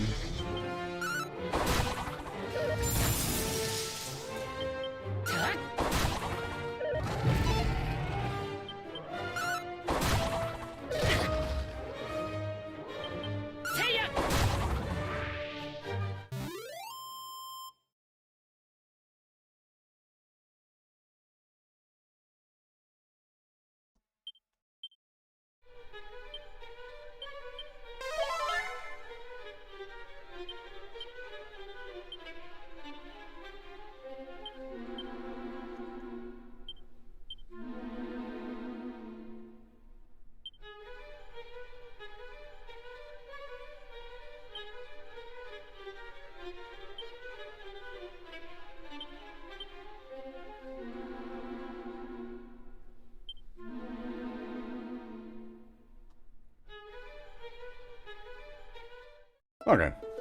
That's not too bad then.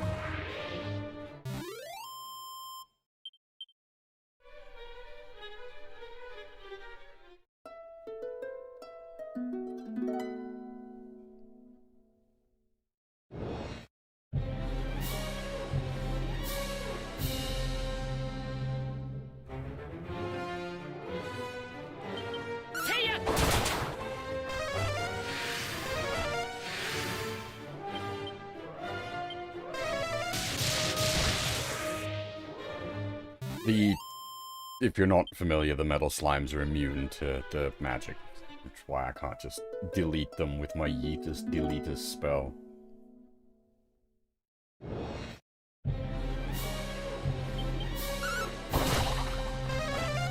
We're also not using that in most regular combat scenarios while making our way through the dungeon, because it is very, very costly MP-wise. We get, like, maybe 10 casts of it in total before we MP out. That might sound like a lot, but like when you consider how many fights, that's not a lot. And we need to be using MP for, like, not dying.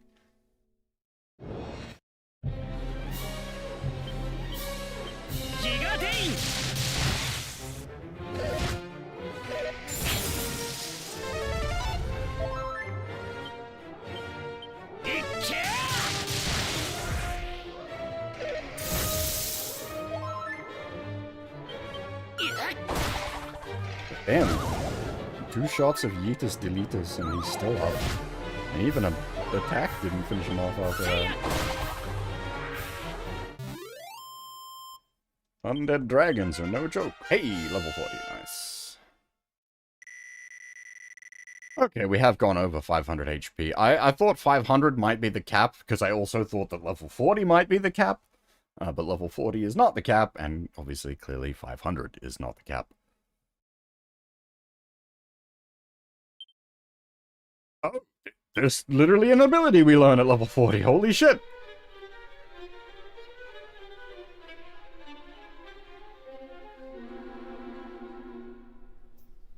AoE lightning sword.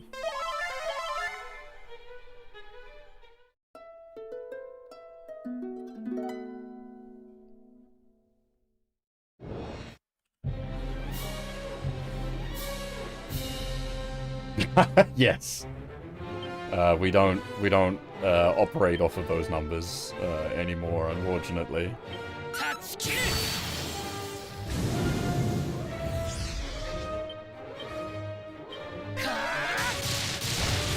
Like the old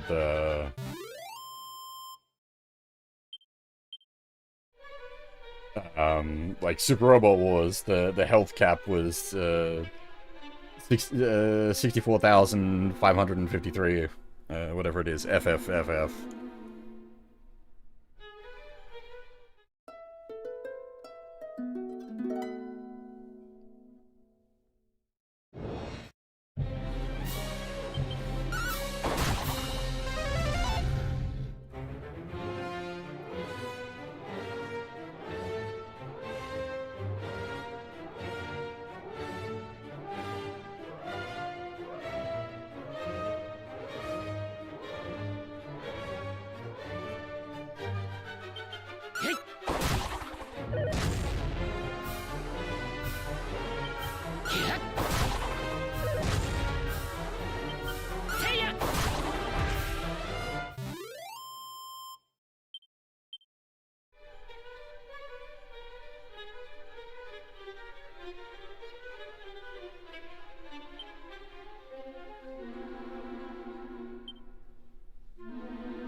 We don't really need to be taking fights anymore, I guess.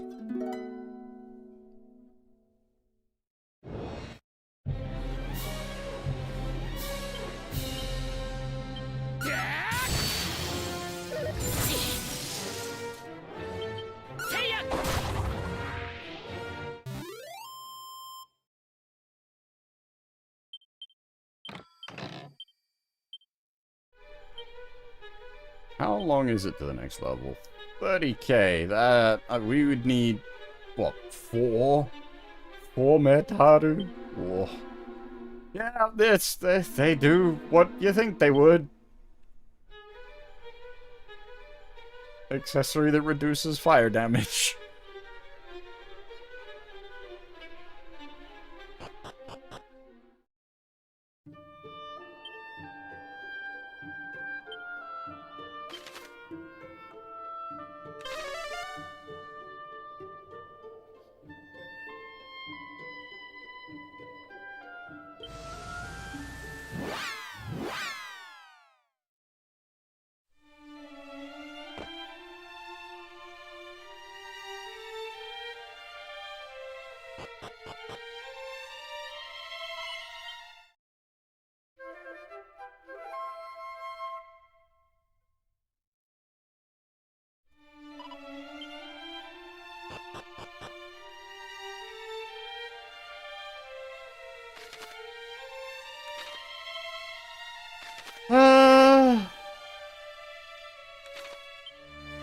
Yeah, alright. I guess we'll make a run at level 40 and see how we do. If we need to, obviously the metal grind is there. I'd rather not take it. I don't like having to do hard grinds. Prefer to try to beat a game.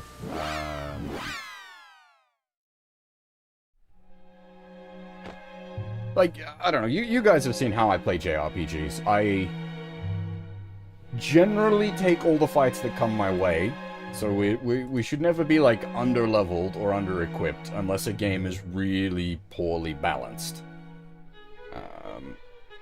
So we haven't, like, DQ does...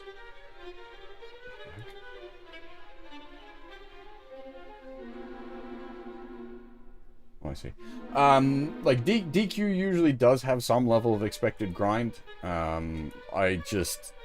I've always kind of worked around it, apart from, like, the money. I will do money grind in DQ, but I don't generally do XP grinds in DQ. We've managed to beat a bunch of DQ games kinda underleveled for where we're at, because you can usually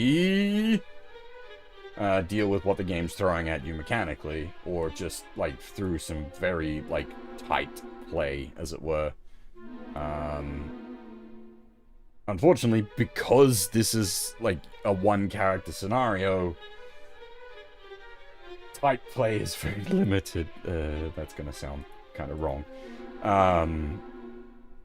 You can only do so much with one guy. Unfortunately, there is a point where, like, you just need the raw numbers, because the enemy is just out-action economying you that hard. Yeah, okay.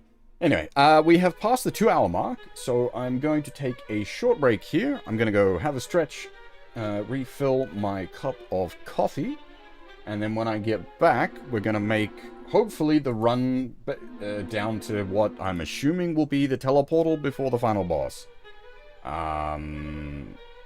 I could be wrong in my interpretation of what we're looking at there with the signage, but it looks like there'll be a teleportal before the final boss, which is what they did in 3 HD as well. So yeah, hopefully we'll be able to sort of slog our way down to that.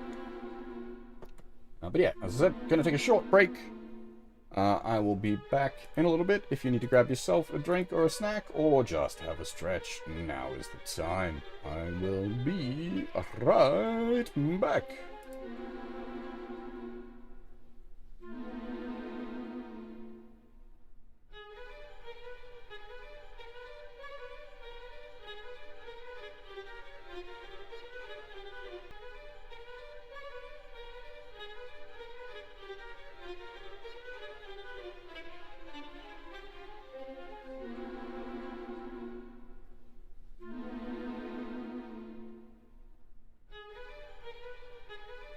Alrighty, I am back. Got a fresh cup of coffee, had a bit of a stretch, sorted out my washing. Now we will attempt to run to the bottom of the dungeon. I'm probably just gonna play this fairly defensively. I'm just gonna try to dodge fights where not necessary. Mostly because at this point the XP, like, grinding out XP against the regular mobs isn't worth it. If we run into metals, I will absolutely try to take them down. But normal trash is just gonna wear away at our resources unnecessarily.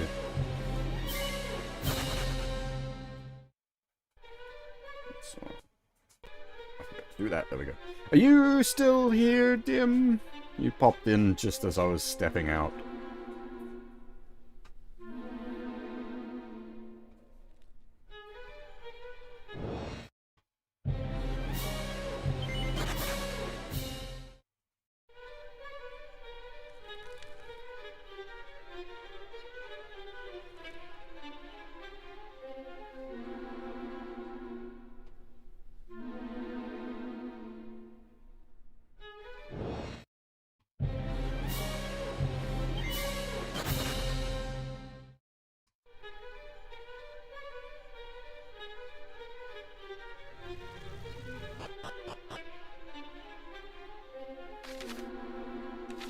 think I've run away more in Dragon Quest games than I have in any other RPG. But that's because it does tend to have, like, reasonably tense dungeon balance with your MP management.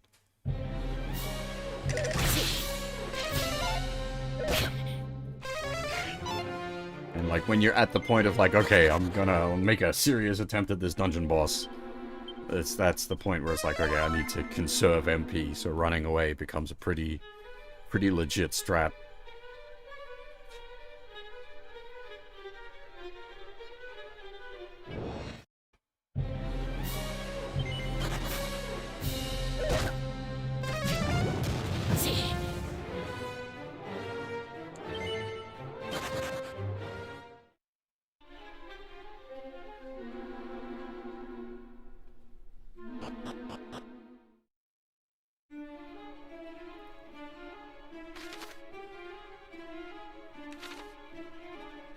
It's a bit of a roundabout walk. But that said, if it offers a teleportal at the bottom, that's a decent offset.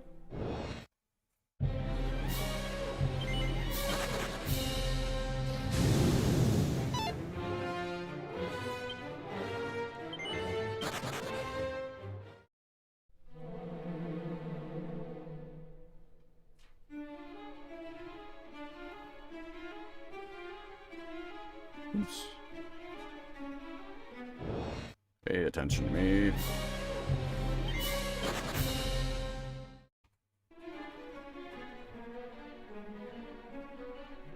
Oh, I should see how powerful the inbuilt spell on Roto's sword is.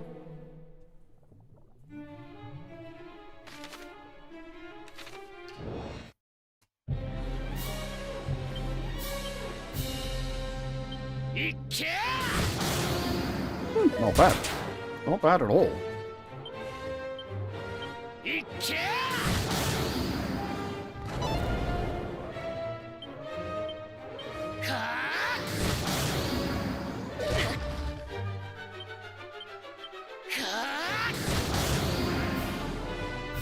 That is pretty strong.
Might sound odd, but, like, if anything, the more restricted graphics of the earlier versions of the game have sort of more tension to them. It's kind of hard to explain that, but because you can't see all of this massive area in those games, it's like just a regular tile-based JRPG. Oh, okay. It's group target, not all target. So the Yeetus Deletus is still the best overall spell, I guess.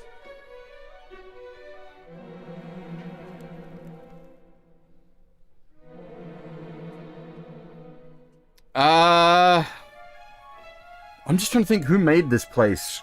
Because the guy that's currently living here took over the place. It was Zoma originally.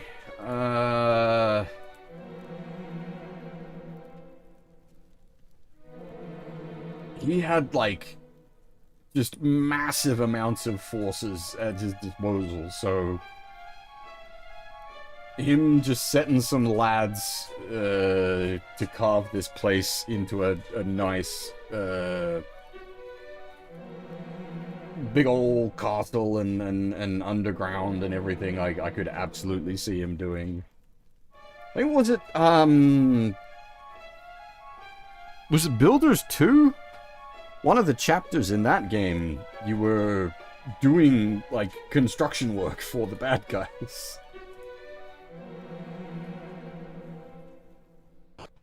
I think DQ5 actually. That's just straight up mainline. When you go into the teenage years, you're imprisoned initially, and you're doing construction work for the bad guys. So like, DQ has actually sort of addressed that. Yeah, well, so it definitely wasn't the dwarfs. I'll say that. No, head you off there. Because the dwarfs are very much on the good guys' side in this. And they're pretty sort of limited in number.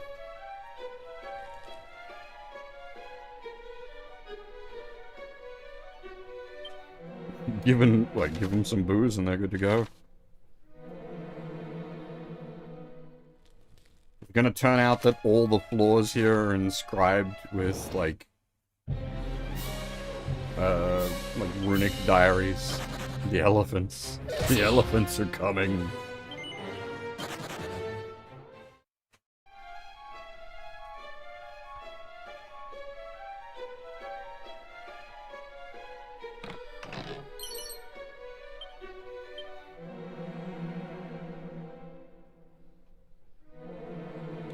Hey, this is fine, Darthumi. My issue on the, like, where it really sucks is the difficulty spikes against the bosses, where, like, the game goes from being challenging to just unfun.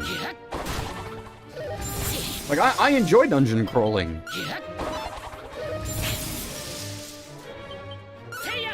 And, like, I enjoy, like, the resource management of dungeon crawling, which is why I enjoy the actual DRPGs so much these days. That's, like, why I started this on the hard mode initially, is so that I was hoping there'd be some level of challenge with the resource management and whatnot. Unfortunately, the early game was piss easy, and then the late game was just frustratingly difficult.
So in the extremely unlikely event that we get the triple kill, that would be huge.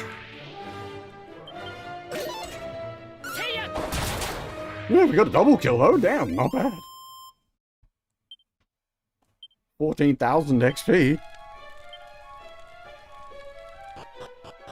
We only need another double to get us there. Yeah, okay, so you can see it marked on the map there. There is a teleporter just before the Dragon Lord.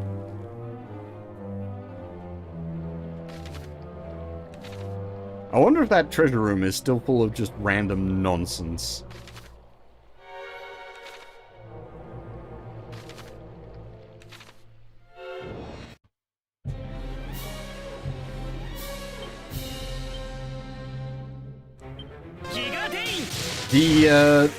The warp, I'd probably consider it cheating. Because it removes all need for resource management.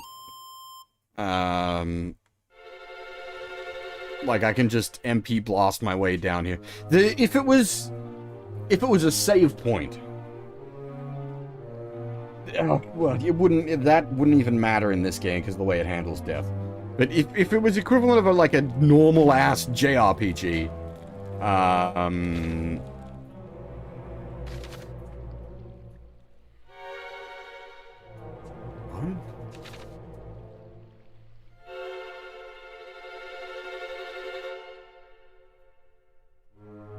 I'm pretty sure it took you back. But yeah, like part of the challenge in DQ1 was getting to the Dragon Lord with as much resources intact as possible.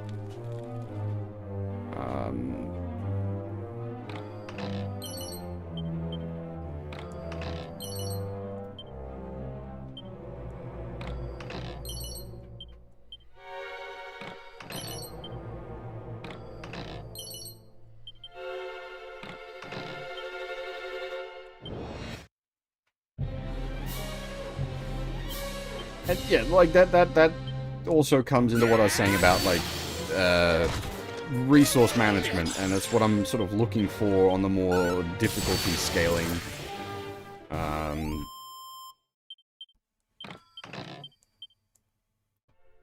Like I want things to be challenging.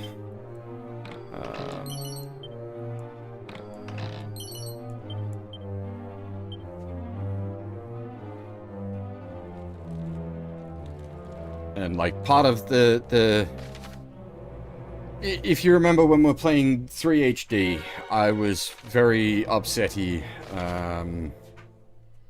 properly upsetty about the heal and MP restore on level up, because that completely breaks the resource management of the game.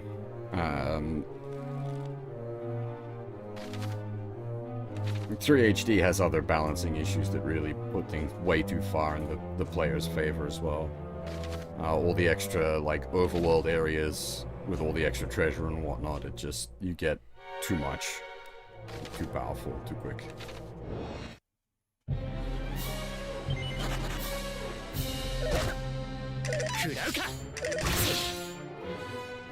Thankfully, in this, the hard mode turns the heal on level up off.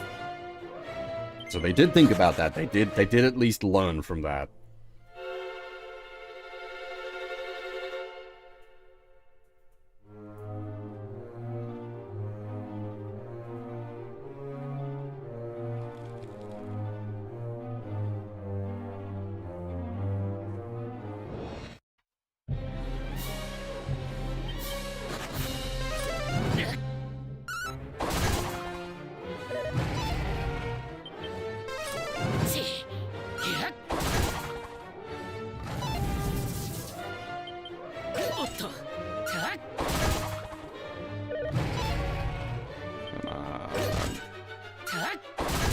Oh god, he's still not dead. One more in. That would put us very close to level up if we'd got the slime.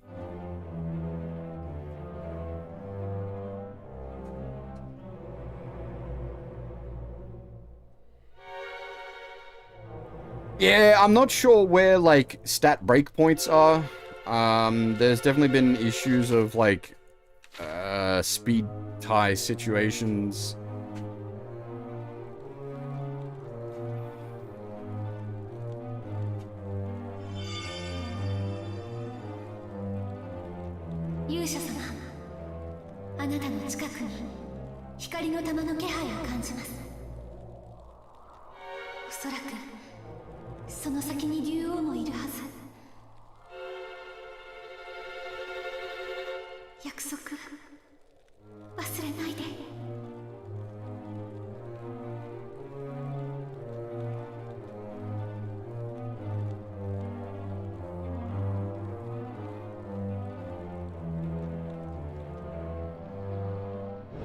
The promise was basically to come back alive.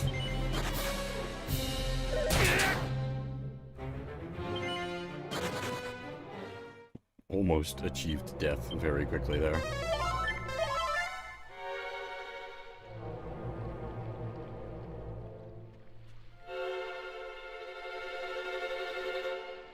Yeah, you were mentioning before about, like, construction stuff. There is, like, construction bits, still hanging around.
Ooh, meta. Not off the best start.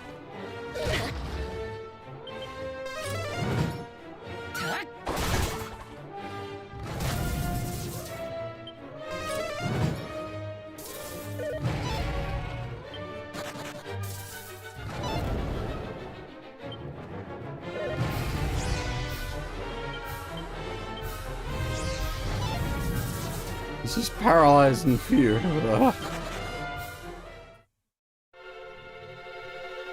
Goddamn dragon.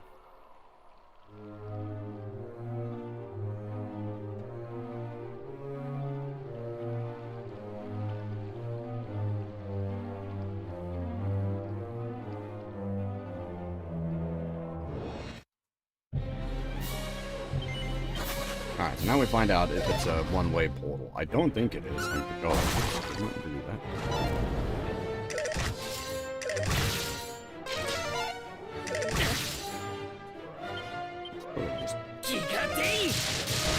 Goes out.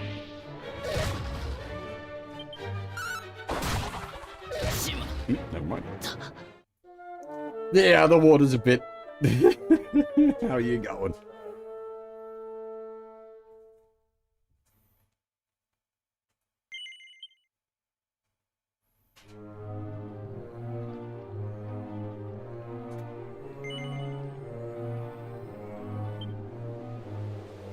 I'm pretty sure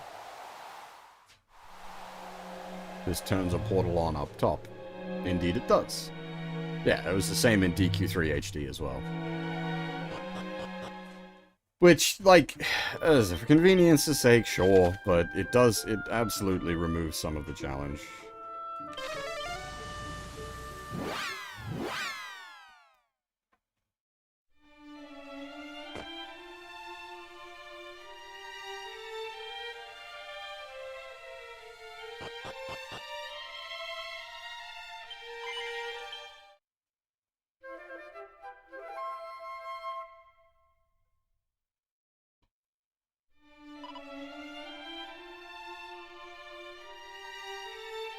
SD Gundam J. I mean, I plan to stream more of them, if that's what you mean. You mean, like, a new one, which I would 100% be down for. But I do actually plan to stream 2 and 3. I have played through a chunk of 2 myself, and it works reasonably well with my translation setup. Okay, so yes, well, you weren't here when I got back to him. I have it installed, set up, and configured, and like, all hooked into the streaming software, so it is there and ready to go.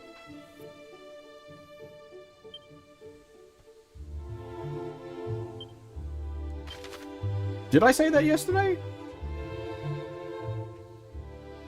Well, it was true yesterday as well. Yesterday was when I did it. I don't remember saying it yesterday, though.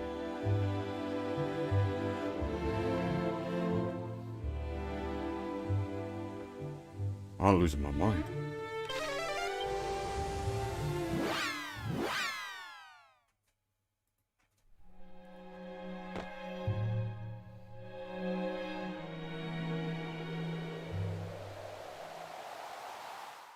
Actually, given the setup, I might, how much XP? I think we only need like 2 medals to... A medal and friends will get us to 1 more level up, so we might as well just do some more. Because we've got the setup for it, we can just do the lyre, the silver hop.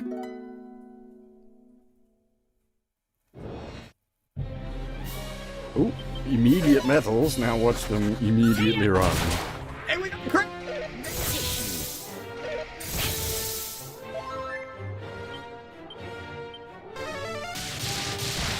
Well, the worst bit is, no, like, it really was meant to be, the next thing I was gonna do on stream. And then I came across what's basically a Dragon Quest clone. And I really actually want to cover that on stream as well.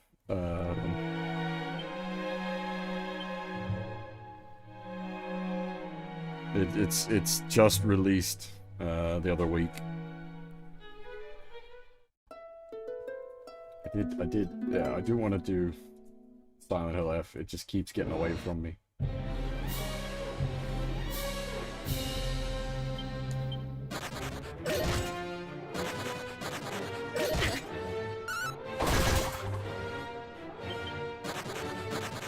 Oh.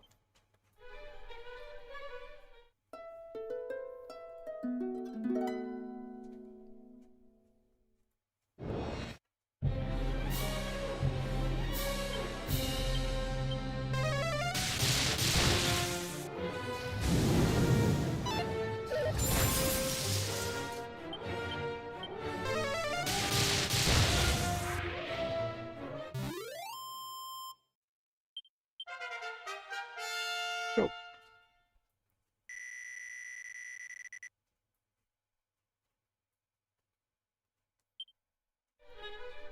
Alright, we'll go quickly re-top up, and then we'll see. So, this might seem like over-prep, but honestly, with the way the boss fights have gone, if anything, I feel like we're still probably under-prepped.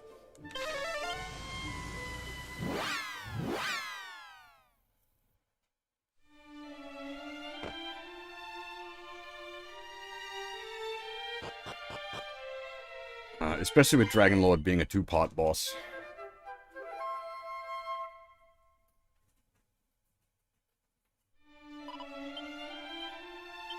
Alright, where are we?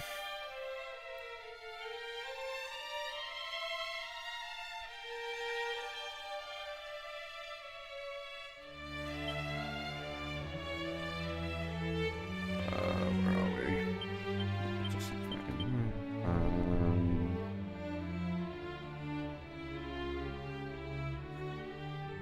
okay, so we want that. How many can I hold? Give me everything I can fit. I seriously doubt Confuse is going to work on the final boss, so we'll put those away.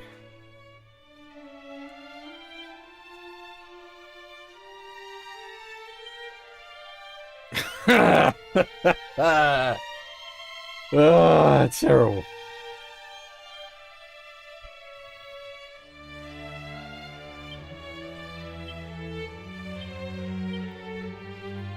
Yeah, EFSO. We're doing pretty good. We're just currently setting up to take on the final boss, so if for some reason you're concerned about Dragon Quest I spoilers, hit the deck.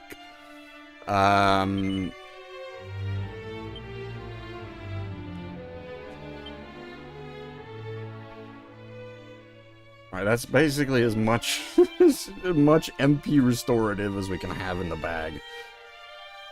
Save, like, did we throw, yeah, we'll bag the special meds and throw in the last of the,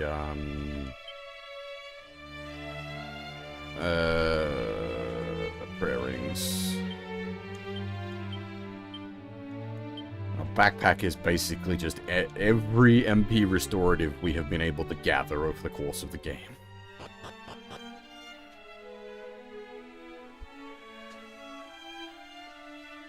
I'm expecting this to be a very long, very bullshit fight.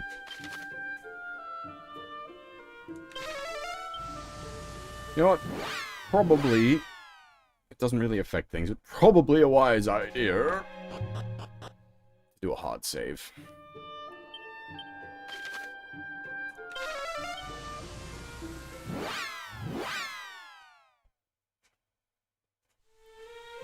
Yeah, it's...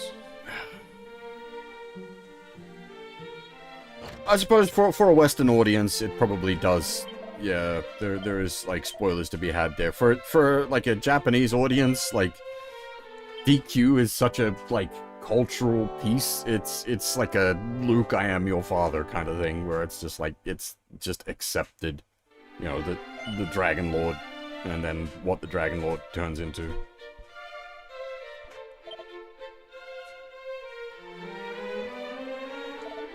I suppose these days, maybe Luke, I am your father is spoilers for some people. People might not have seen the OT. Oh, Jesus.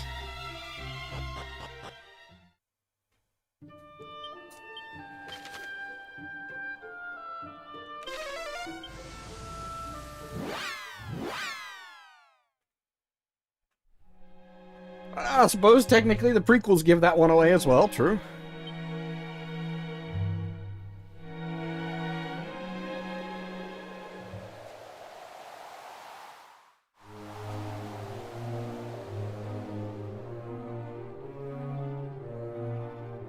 Alright, I'm really hoping we don't have to grind any further. We're just gonna run at this and see how we do, and then I'm gonna have to make assessments.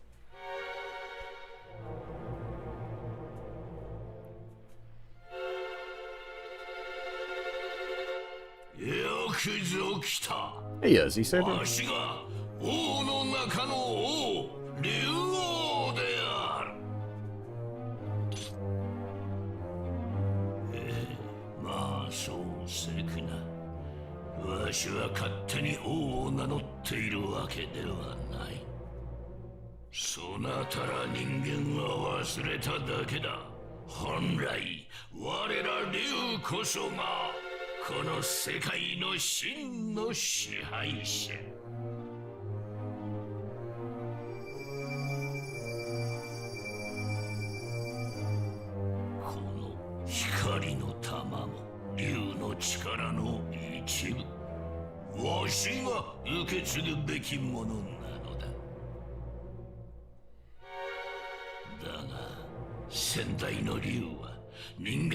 gonna say, so you came from the egg.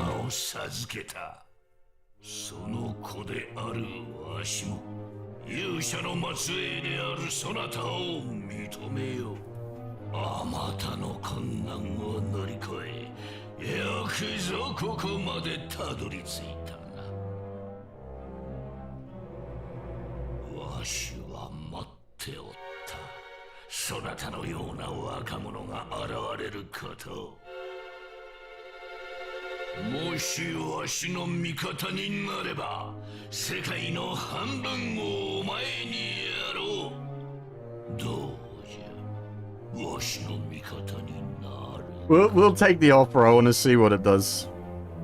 よろしい。では、わしらの友情の証として、そなたの武器をもらうぞ。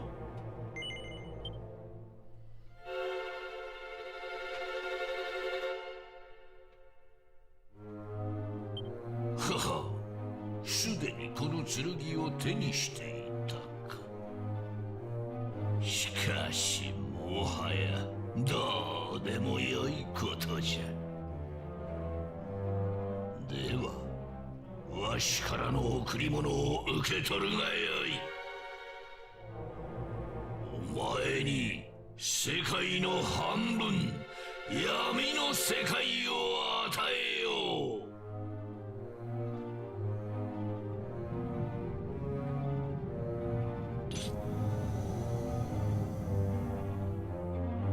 It wasn't a betrayal in the original. He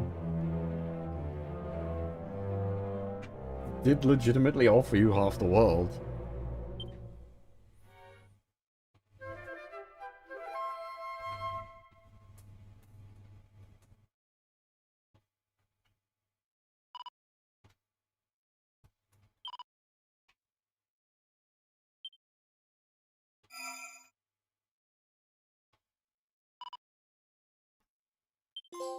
Was all a dream.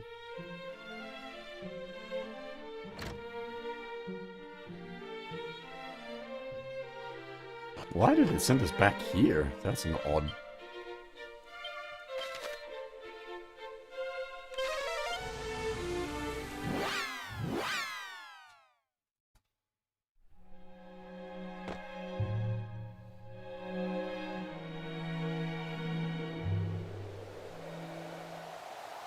Yeah, because, like, it's... The implication was 'tis all a dream. It didn't actually happen. It did unequip the sword, though. That's a nice touch. Huh, that's actually kind of cool. It legitimately unequipped the sword.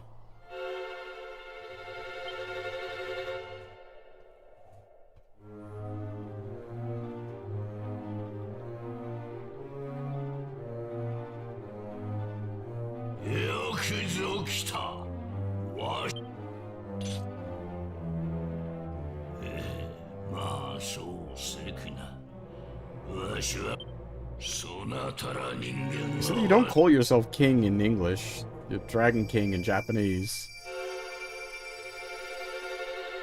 この光の卵だが、その子であまたの困難を乗り越え、よくぞここまでたどり着いたな。わしは待っておった。そなたのような若者が現れることを。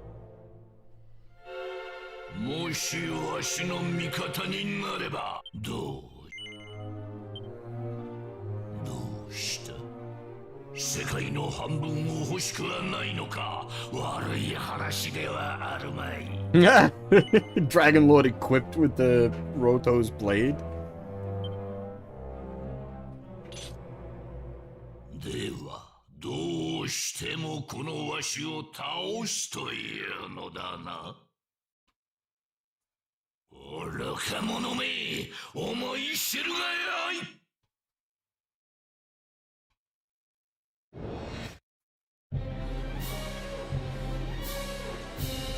The sprite updates for the full Roto set is pretty fucking cool.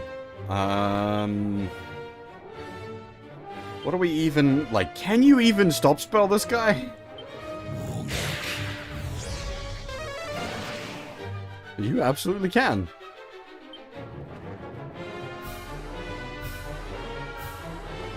How do I want to approach this?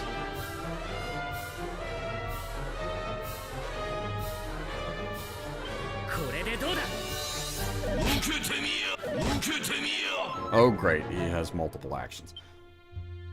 Lovely. Though I think actually the Dragon Lord did have multiple actions in the original, but he was the final boss.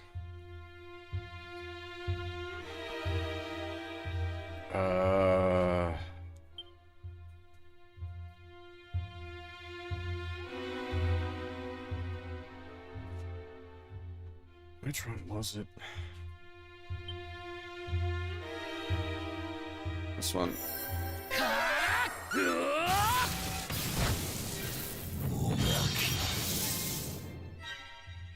Ah, he can remove our buffs. Fair enough. That checks.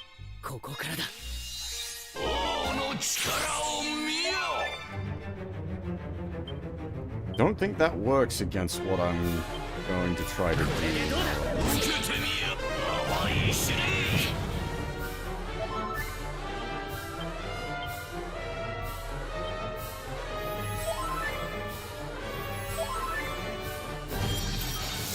Dang it! Everything's falling apart. Trying to set up the... Trying to set up the double might not work here.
His, like, taunting voice is pretty good.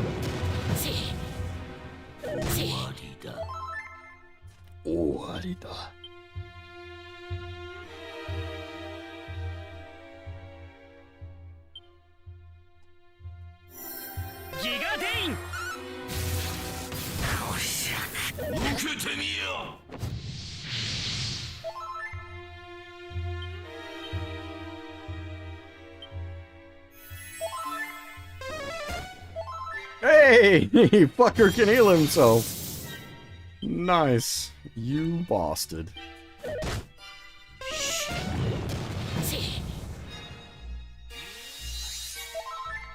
Again, keep in mind, this is just phase 1.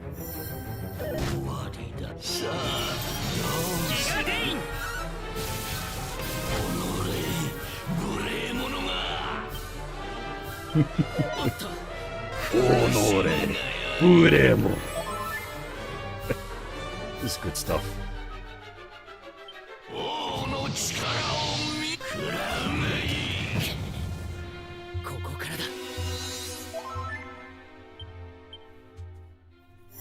Very, very traditional bad guy lines. It is perfect.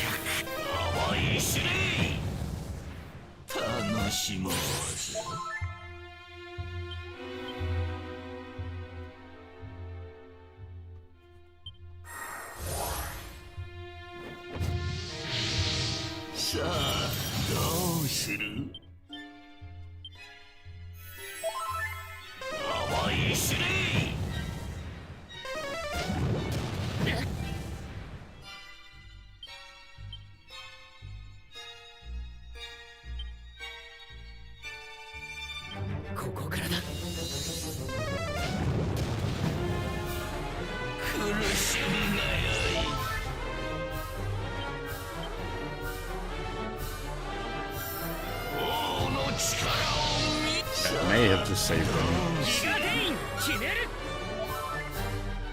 Oh, the spell! He spell locked me! Thankfully this is an ability, so I can do it like that.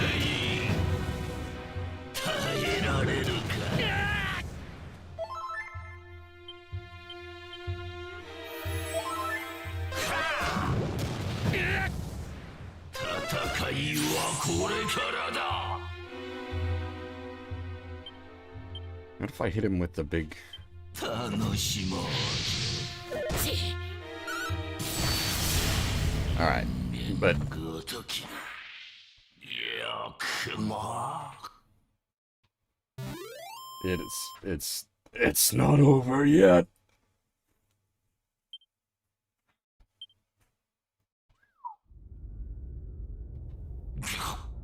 これが勇者の光の力か。ならばなおさら負けることはできぬ。我が誠の姿見せてくれる。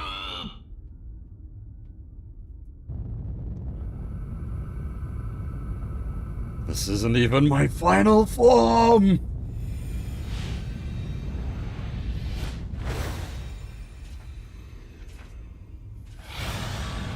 Alright, credit where it's due, he is more imposing in this version.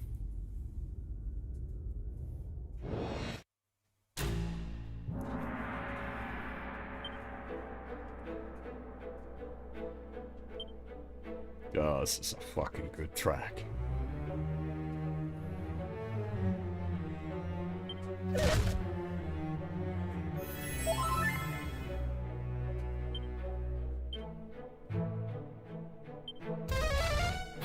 Oh god.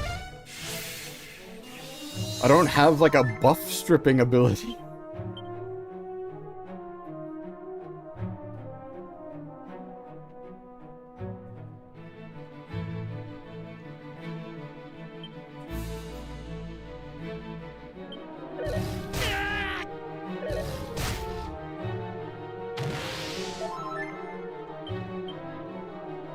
This might be a case if we can't set up. Oh god, now is this gonna be... Yeah, the final boss has a unique track. It's very Dragon Quest. But yeah, this is what I was saying, like, this is the... Okay, you can... That's nice at least. Unfortunately, we transition in half dead. And not at full... Yeah, that's, I wonder, does this...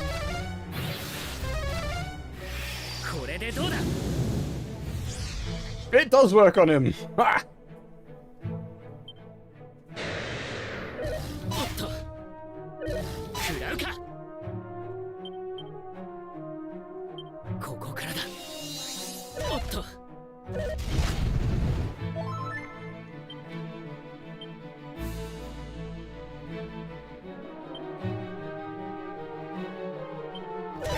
Use these strats myself.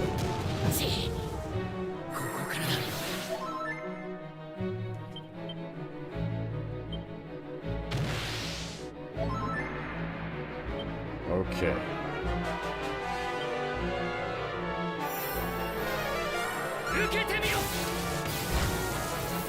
Oh. Is big resist?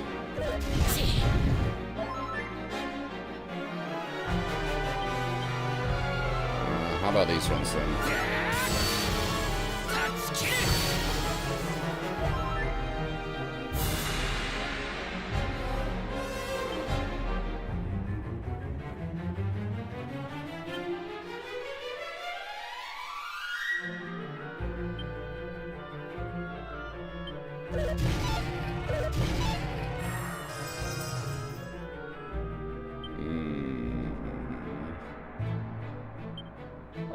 I'll try Dragon Slash. Actually, does the up version of Dragon Slash do extra anti-dragon?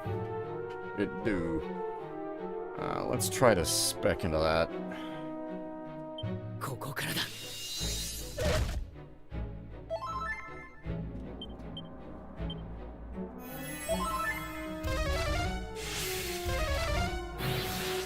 Actually, we need him to not murder us.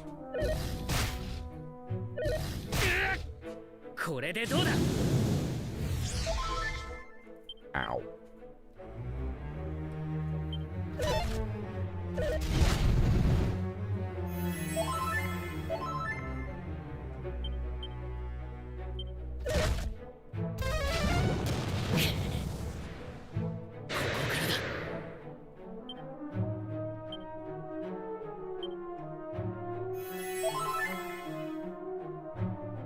Well, I wonder in this case if this is even, like, it might actually be worth hitting him with some of these ones.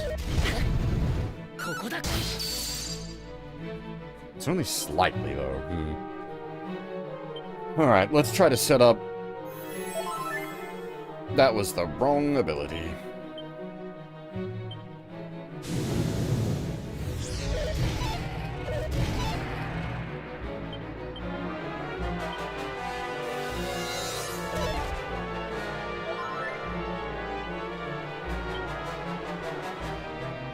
Alright, so...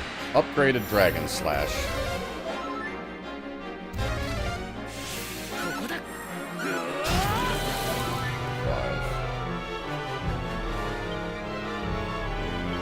Still not, like, compared to...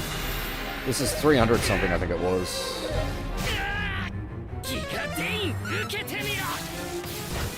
Yeah, that's still the higher DPS.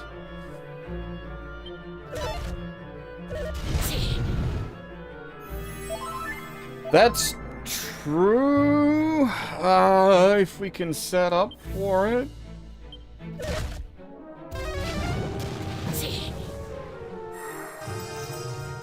Let's see what we can do.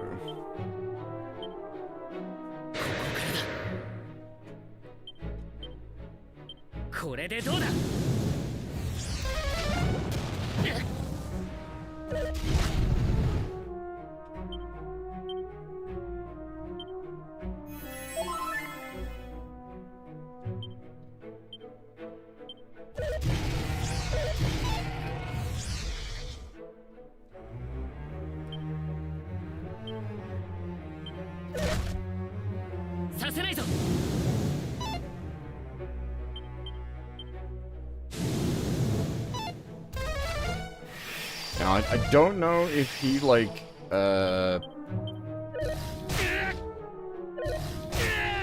Oh, really? Exact change, you bastard.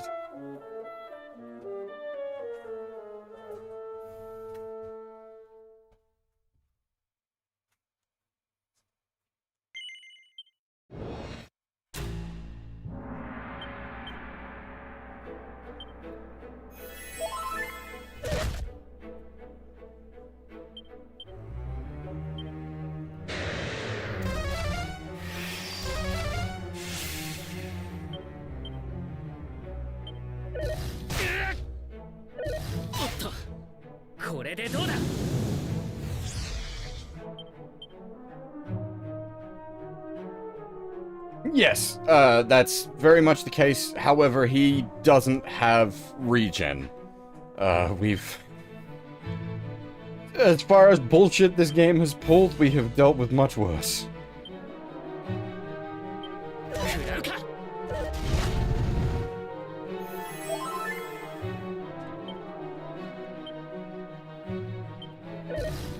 He can, like, occasionally heal himself, but it doesn't actually heal for all that much. We're not,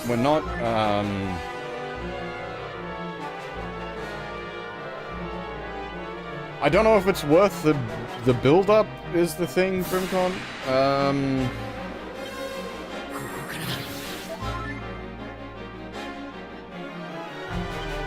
Because we're about to get fucking wrecked if I try to set up a wild side. Oh, I suppose if I'm gonna set up a wild side, I could have also set up the other version of it as well. Anyway, nah, never mind.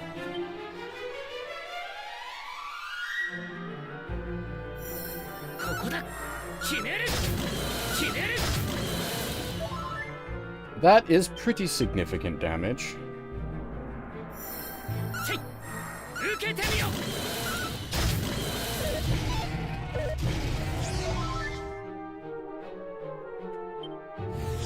Unfortunately, we got feared. I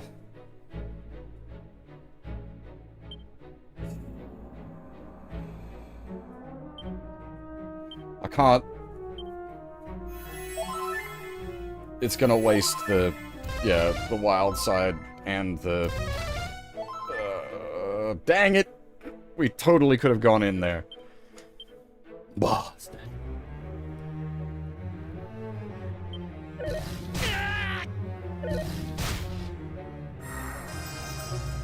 Alright, we will try to set up the absolutely yeah, no, I hit right. We will try to set up the absolutely ridiculous,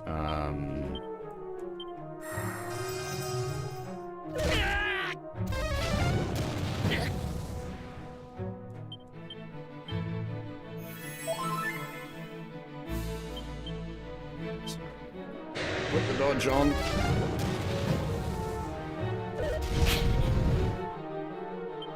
And then start cooking. We need focus.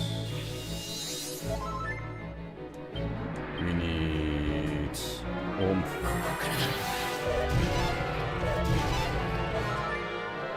And then we need to... That one isn't... That one doesn't work that way. Shit. That one's... that one. Oh god, I don't even know if the, like, if there's enough time to do this.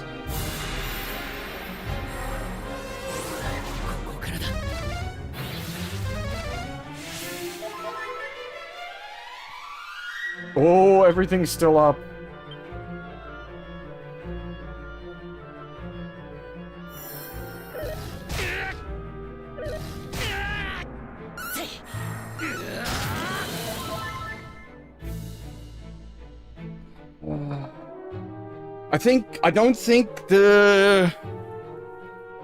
I think we're better going with the wild side setup rather than the, like, it does do 1500 damage in a single action, but I think wild side is still, like, better, like, because you need one more piece to do the setup to do that.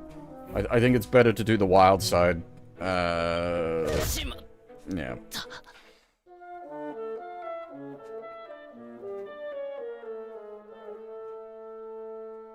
We did get him to half health though, so that's something.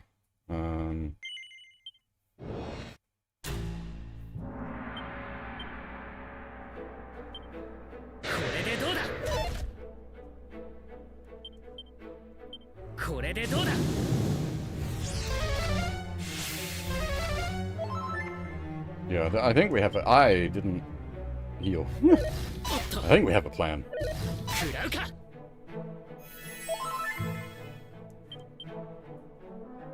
Alright, so focus.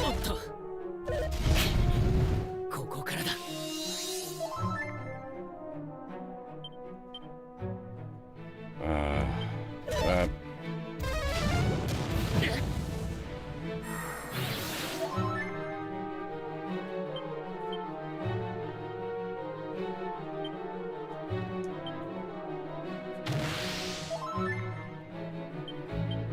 And then we go for...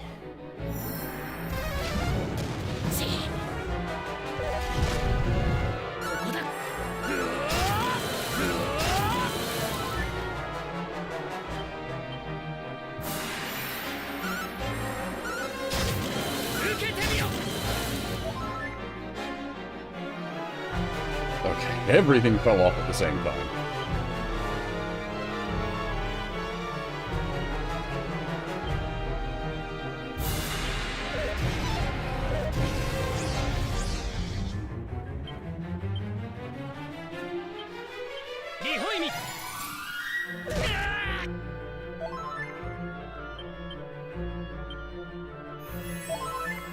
Let's set up some safety.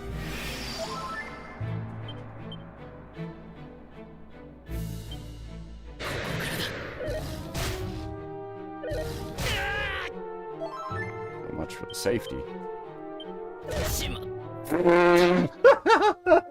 Let's set up some safety dice to 3 physical attacks in a row.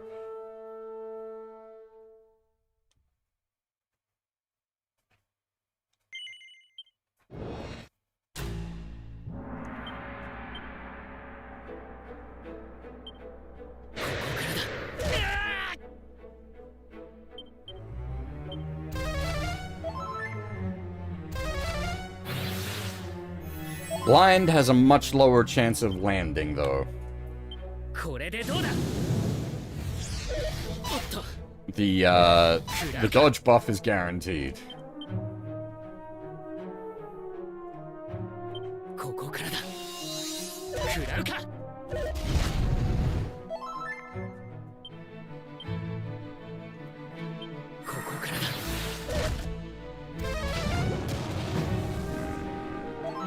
We're kind of locked in course now. It's just up to chance.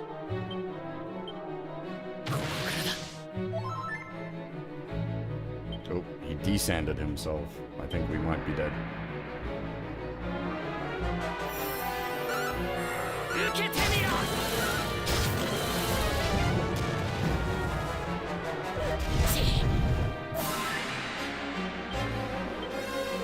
Because he can just waste turns, or he can heal, so, like, it's not guaranteed death.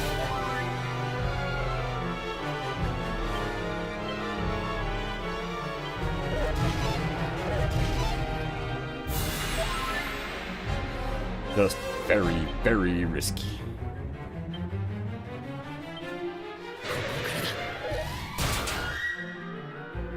The crit. Ow, my face.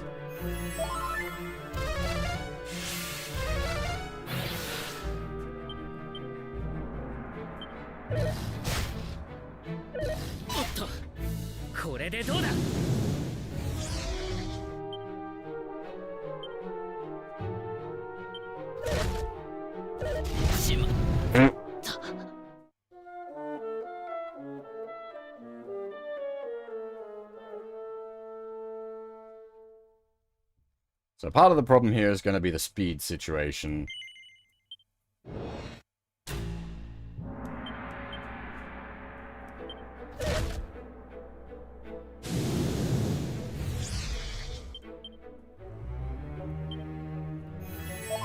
I don't know how much speed we would need to guarantee outspeeding him.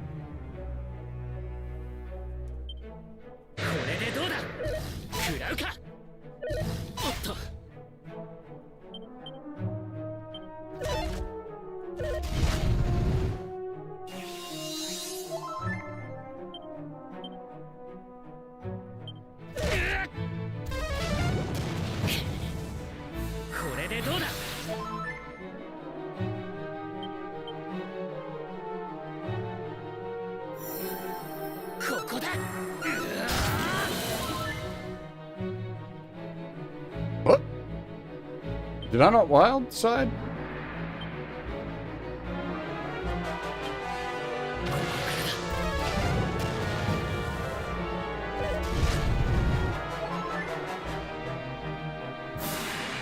It's all falling apart now. Well, oops.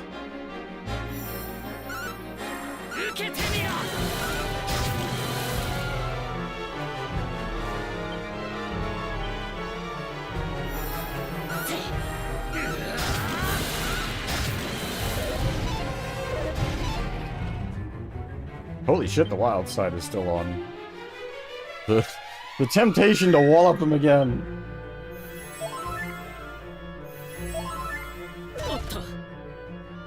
God damn it, we totally could have got away with it.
Great. Okay, we gotta redo everything.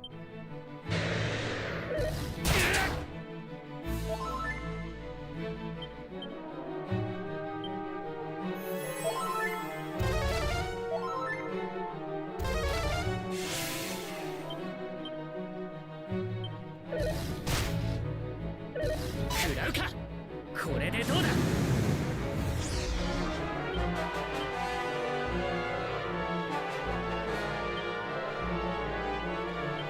食らうか。まだだ。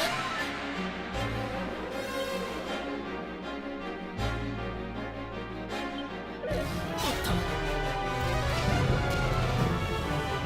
ここからだ。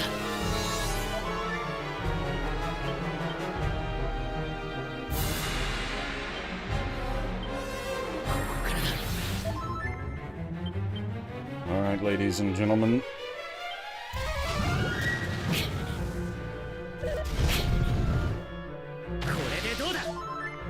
Let's see what we can do.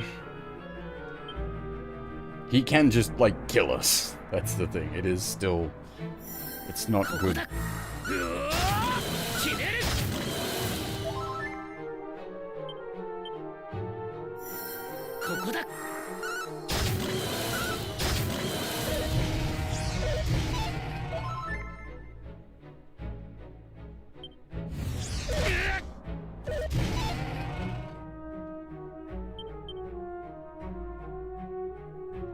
Please don't outspeed us. Oof.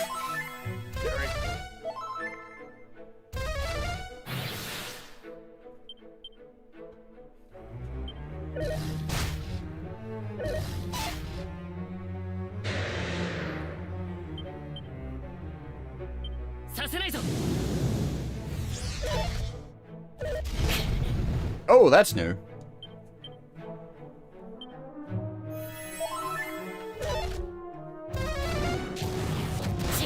That's new.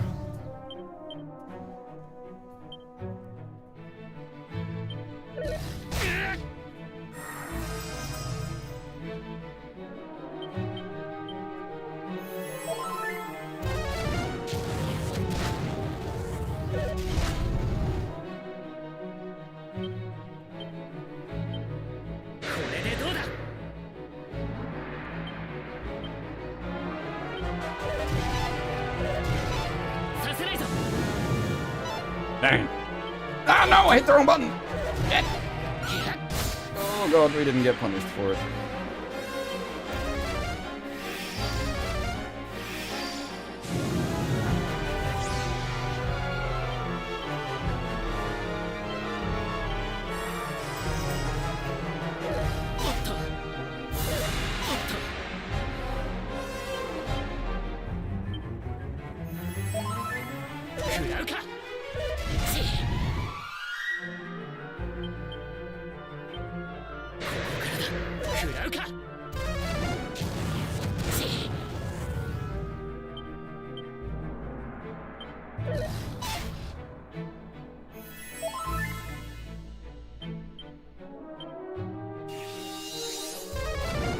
We are out of, like, the big oomph setup, but we can still do the somewhat regular setup.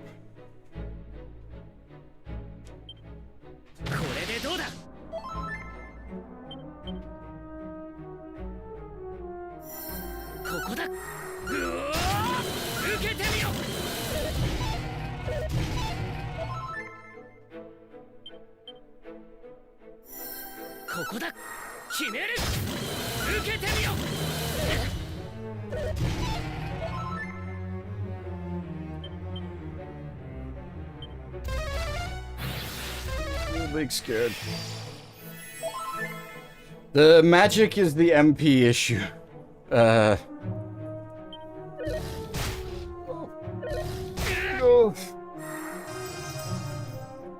Maybe we go for big magic, yeah.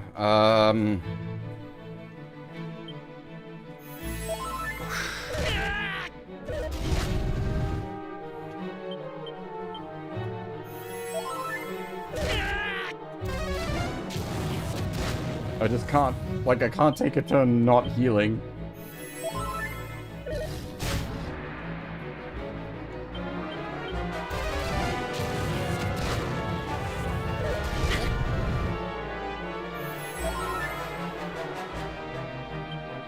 Alright, I'll try to get the evasion up.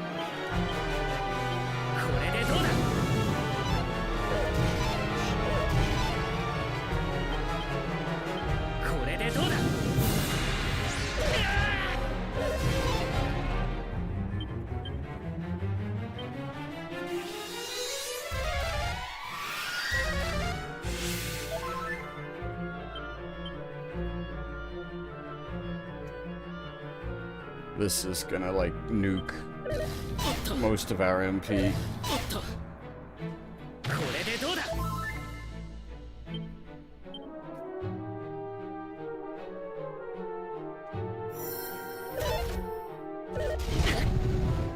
ギガデイン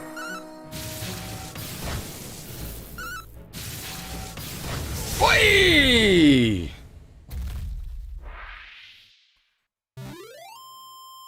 Now, now, is there a third form?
Damn!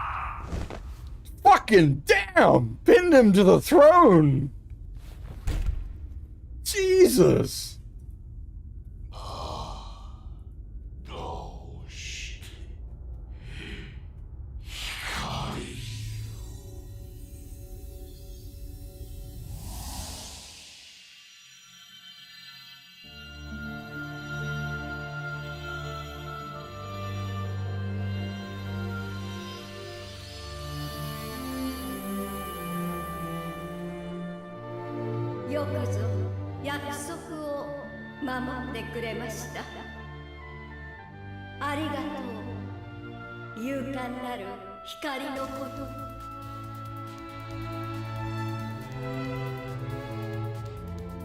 Very, very unfortunate timing, Wiki.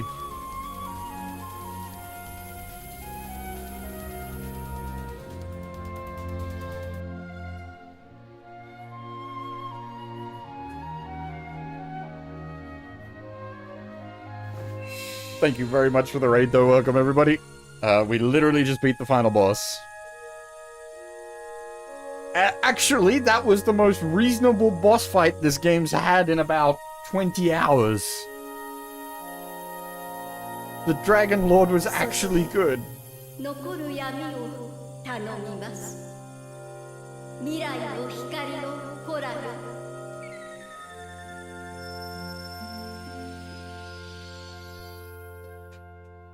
I was expecting some serious bullshit.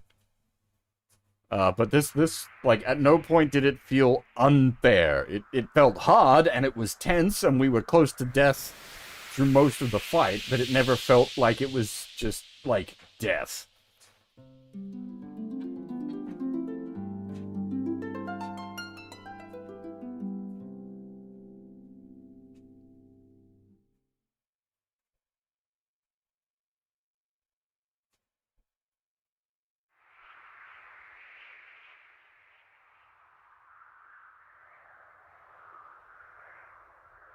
I definitely pushed the line, as it were.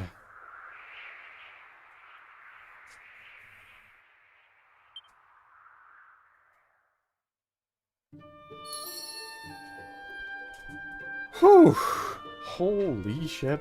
We actually beat him.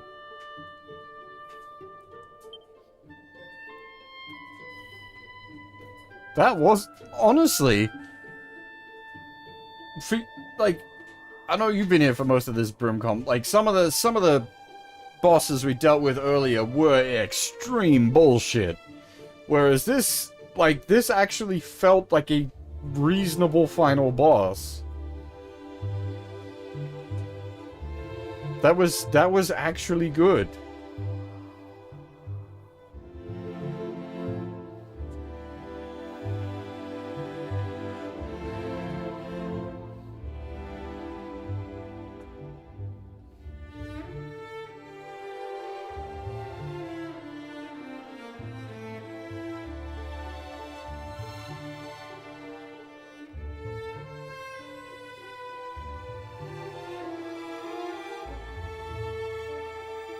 I guess someone had to sit down and think about the final boss. It's kind of important.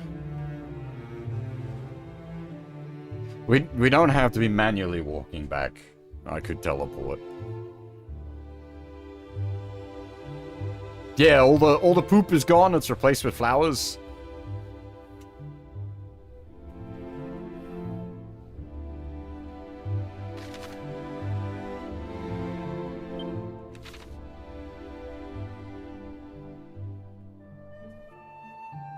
And yeah, all the encounters are turned off. This is a DQ staple. I actually don't know many games that do this. The victory lap.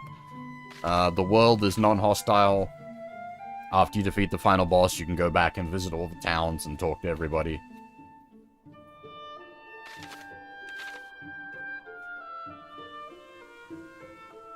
I was wondering about that, Wiki. From what I saw of it, yeah. The animations were really nice when they weren't janking out. The gameplay seemed a bit jank, and the story seemed very jank.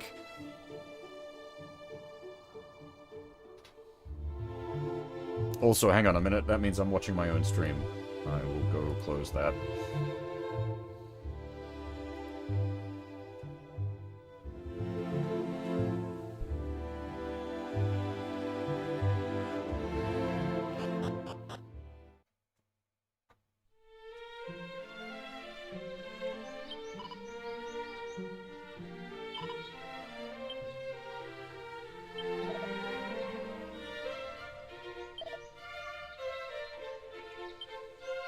I don't think we'll go talk to literally every NPC in the game again, but we'll talk to... Oh, I'm just sort of showing off the ones here at the moment. I'm just trying to think, like... I totally missed that. 128 gold, let's go. I'm just trying to think what NPCs I want to, like, go out of my way to talk to. Obviously, there's a bunch in the castle. I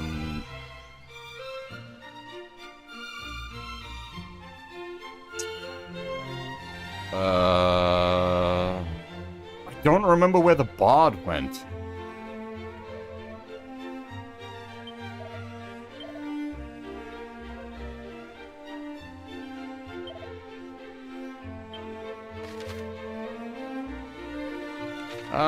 Yeah, let's go talk to the old man out the back here.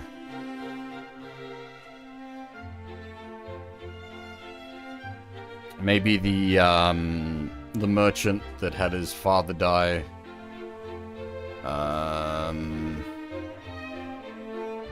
Oh, hey! We finally found each other.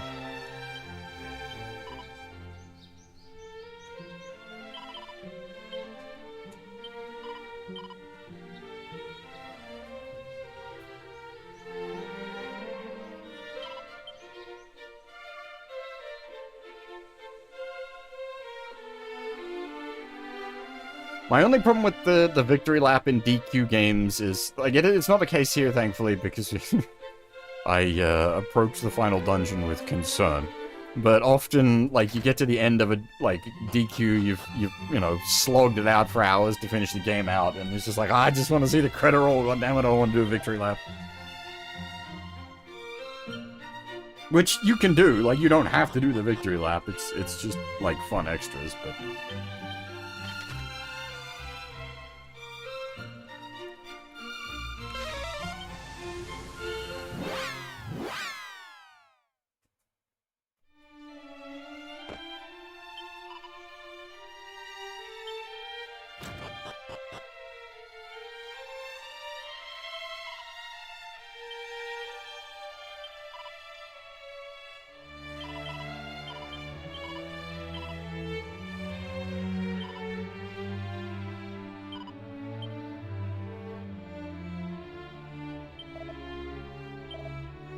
Did it? I don't remember.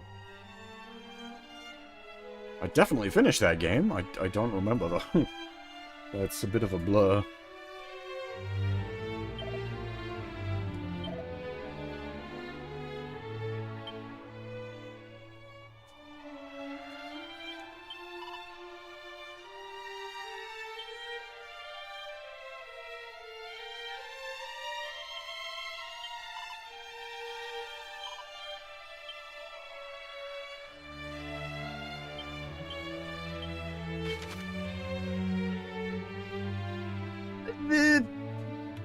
That's different, sort of, because it's vanilla, yeah.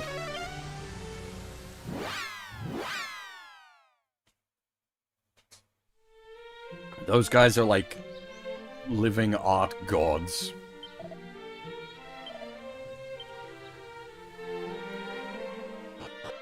Now, if you wanted to make a really nasty callback that most people wouldn't get, have a nun crash the game. In the fan translation for DQ2 for the Super Famicom, on the victory lap, there's a specific nun that will, her text was bugged, and it would lock the game up.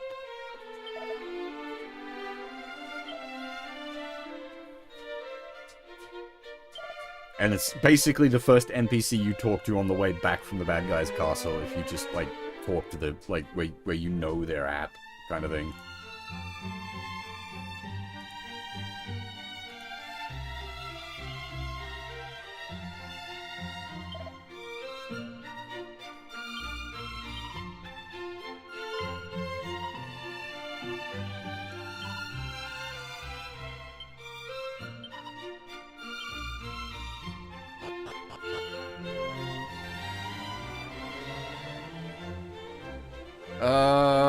The big blacksmith was here as well, wasn't he?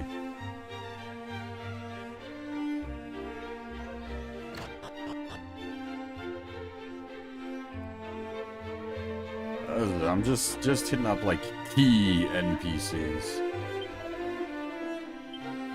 Just to see what they say. Oh, I wonder if the, other adventuring party's still out in Garai.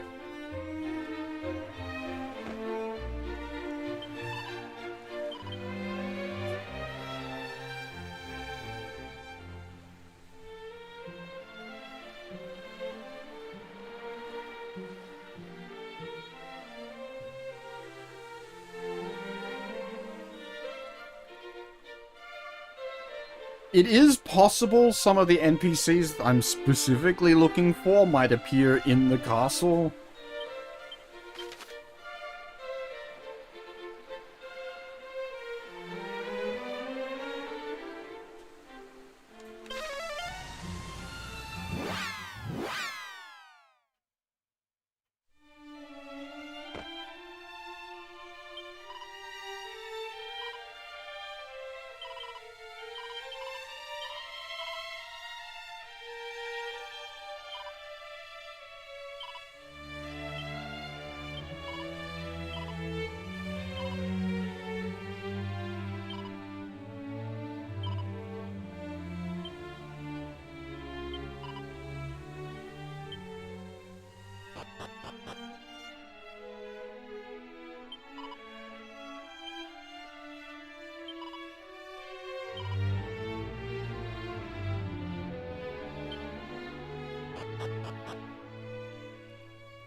Berry pancakes is a tempting offer. Berry pancakes made by mischievous fairies, less of a tempting offer.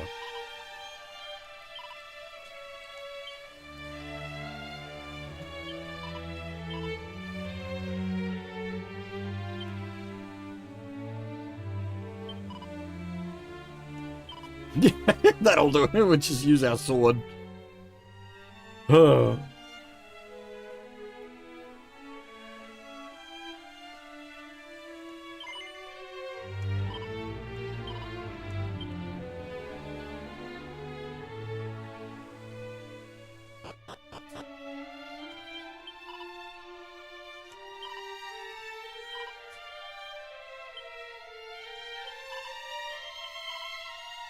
I do appreciate, like, that they have at least...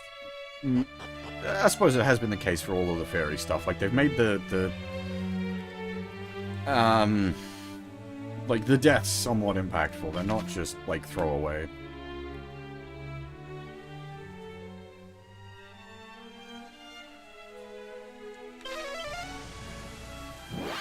The fairies are actually sad about their dead companions.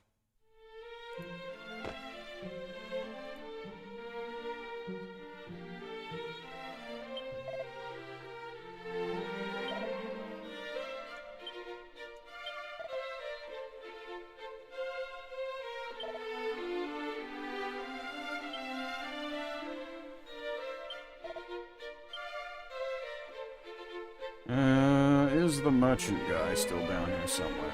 There he is.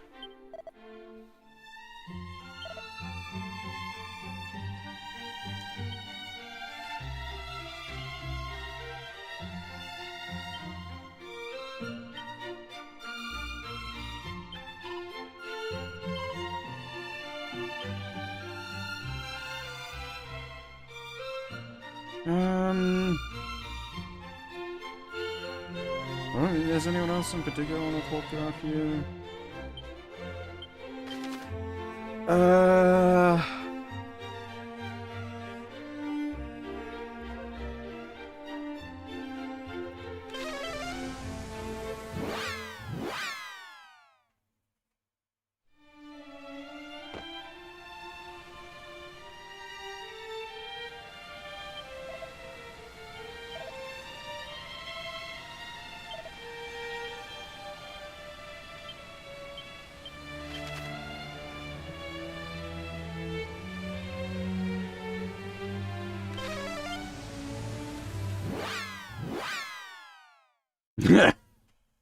Yeah, I wouldn't put it past Australians to pull that either, mind you.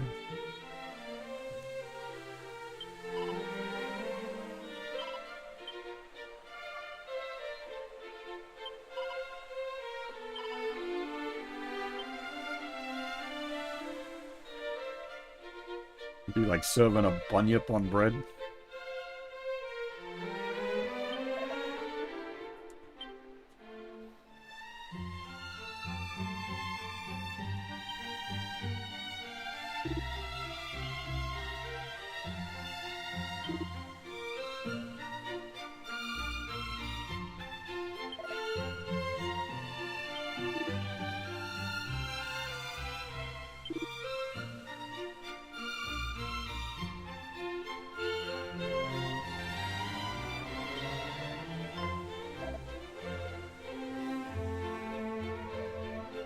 You know, that's a fair point, Fab, actually. Yeah. The Fae folk tend to lean more on the horror side if you get outside of Disney.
Okay, yeah, some of the NPCs I was looking for here, so the god and her dad.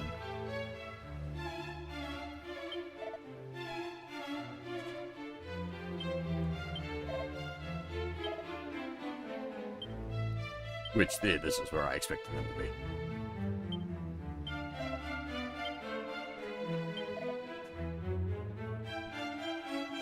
It is weird. They added a bunch of NPCs that are at least mildly interesting, and none of them have names.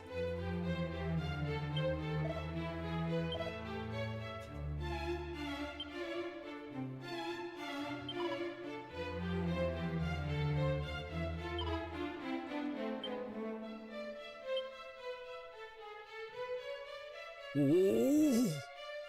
竜王を倒し光の玉を取り戻すとは、この度のそなたの働き、まことに見事であったぞ。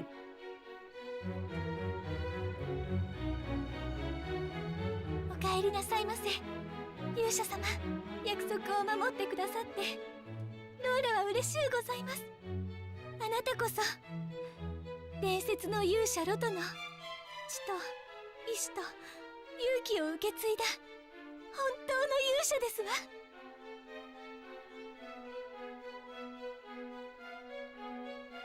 わ。若き勇者のおかげで闇は消え去った。もう魔物に怯える必要はないのだ。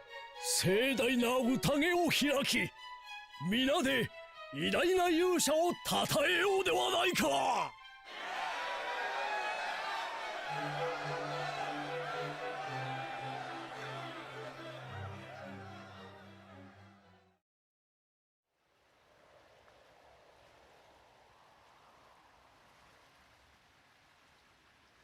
どうされたのですか？宴の主役がこんなところに。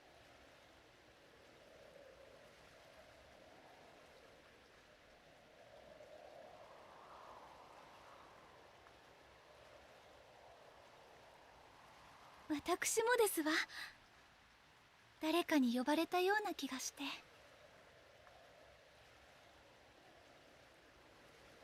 If anyone's deserving of like an oldie Englishy, she would check out with it because she speaks with her like fucking Deswas, which is like noble lady, not necessarily insanely over the top though.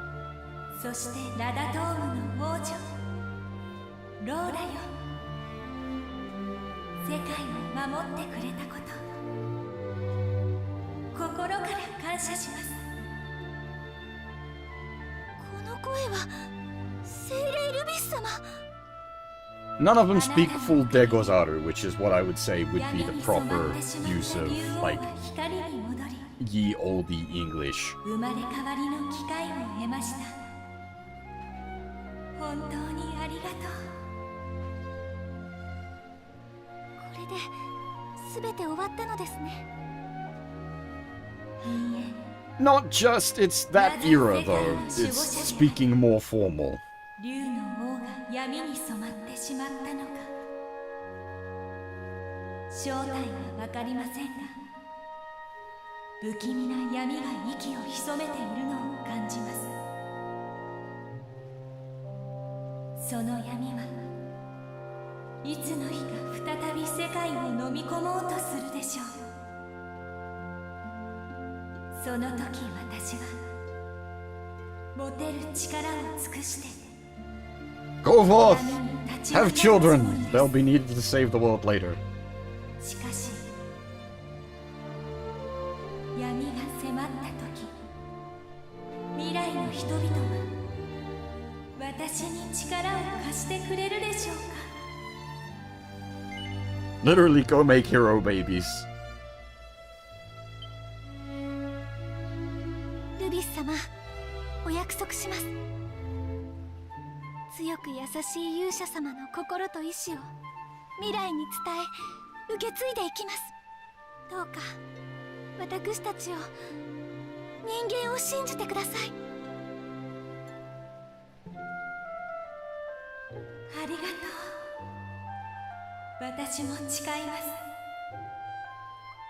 もう二度と勇者は Flaky ass goddess, this one. そして闇に立ち向かう人々を孤独にはしないと。 Please save the world. I'm just mostly not going to be involved. 勇者様、きっとこの約束は未来への希望になりますわ。勇者よ、あなたが作った5つの紋章を預からせてください。いつか闇が迫った時、 Now, to be fair, Rubris wasn't in DQ1 at all. She wasn't written until later. 鍵となるように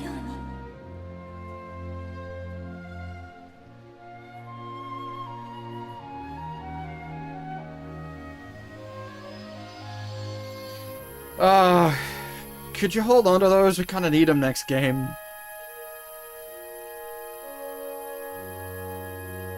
Gonna be a fuck ass of a fetch quest to go get them all again.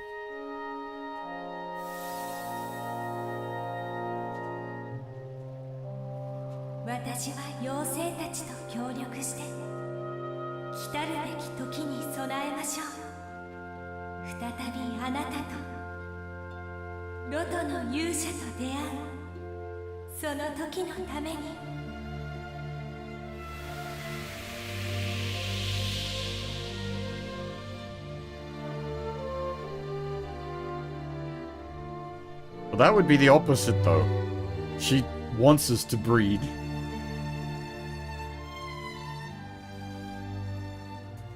That would be, like, counterproductive to her goal.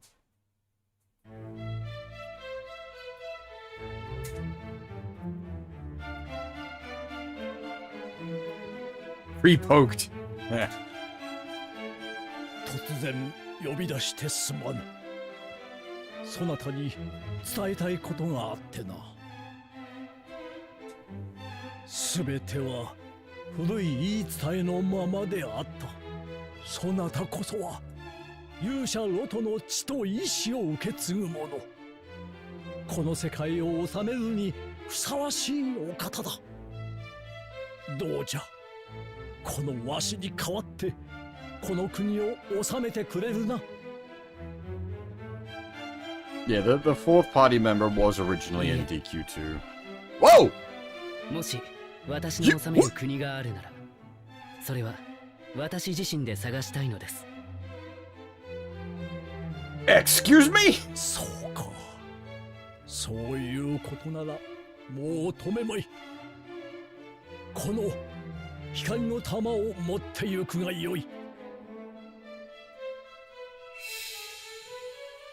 これは勇者に託すべきものだ。気をつけて旅立つのじゃぞ。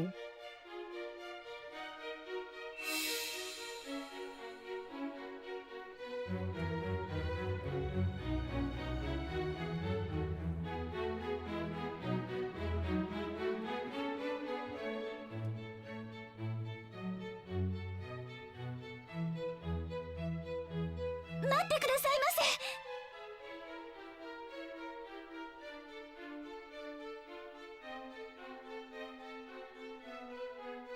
そのあなたの旅にローラもお供しとうございます。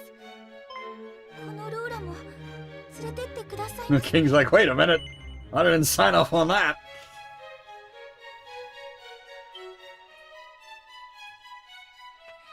嬉しゅうございます。勇者様、共に広い世界を I do like this though. The king tries to make us like become king and we're like, no, we're gonna go found our own kingdom. 約束を果たすその時のために。さあ、ロトの勇者の新しい旅立ちじゃ。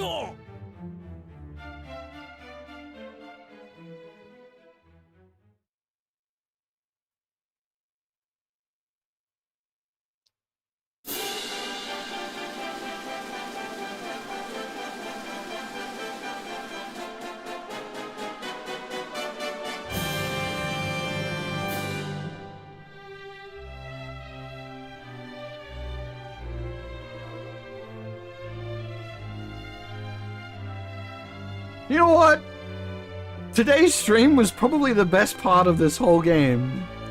The final dungeon was actually pretty reasonable, and the final boss was pretty reasonable. Came about the last 20 plus hours.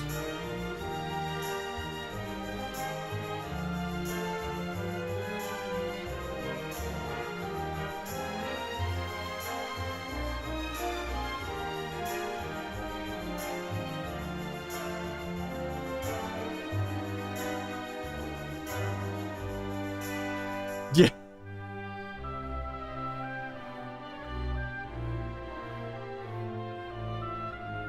I suppose at least the very end game got it right.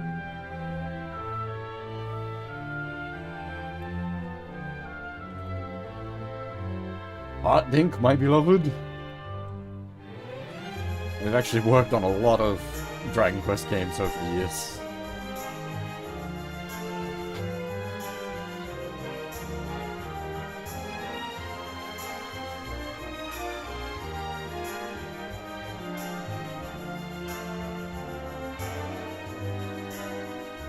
We love Art Dink because they did the Macross games.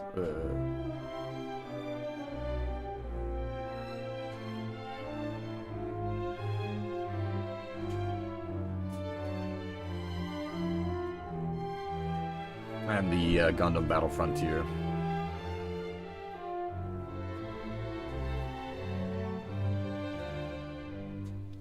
Also, what was I saying before with DQ2, I actually think does have room for improvement. My comments about DQ1 being over-bloated with this version absolutely still stand. It's just that bloat didn't happen to affect the final dungeon or the final boss. Like, they actually, this all stuck pretty much as it should.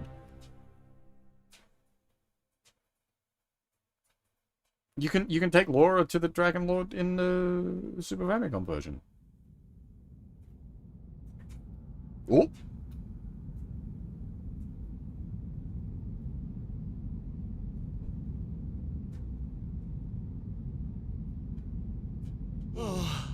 おいたわしや女王様、あなたのお子は失敗いたしました。ですがご安心ください。あなたがいない間違ったこの世を正す方法はまだあるのですから。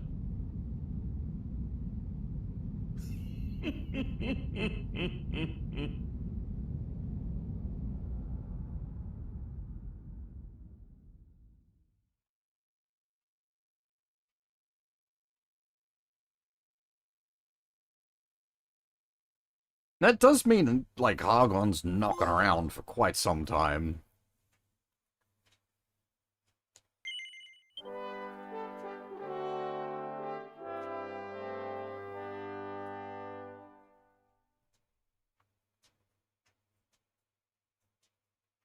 Was it, yeah, I don't remember the bonus scene at the end of 3 HD, but I think it was something to do with that.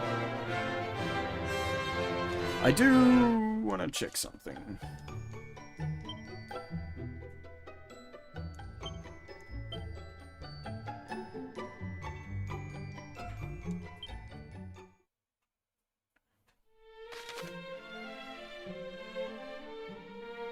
Oh, that gives you the... That's lovely. It tells you about that after you've cleared the fucking game. Fuck you, game. Those mechanics are fucking jank.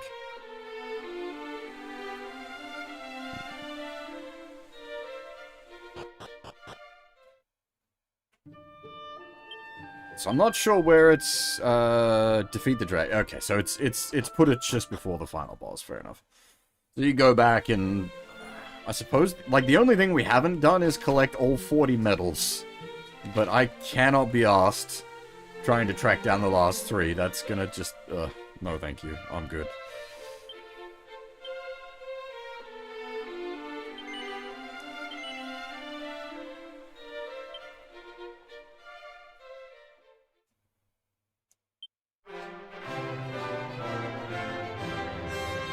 I wonder how we did,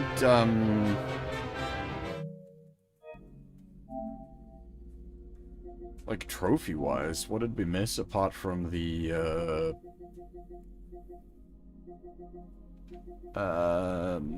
medals? Oh, well, that doesn't help. Learn every spell and ability. Okay, so we missed something somewhere. Interesting.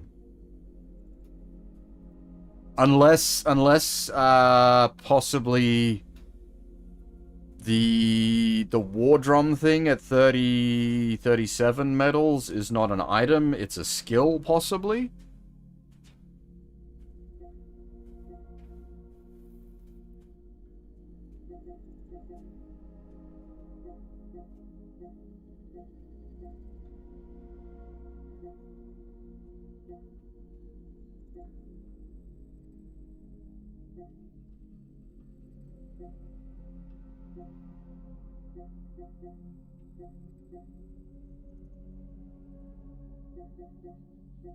Alright. And yeah, fair enough that like more than half the list is for DQ2. It's a substantially bigger game. Now, I'm not going to roll straight into DQ2. I was said that before. The progress tracker even puts it at 25%. So yeah, you've got triple the amount of game to come.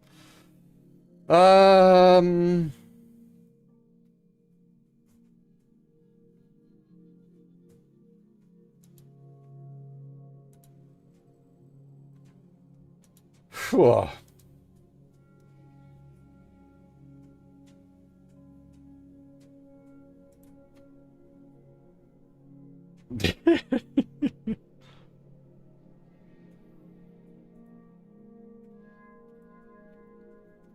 Alright, so thing is, I've still got a bunch of time to kill, because I gotta do something in the morning, but that's not something I can do for, like, 5+ hours yet.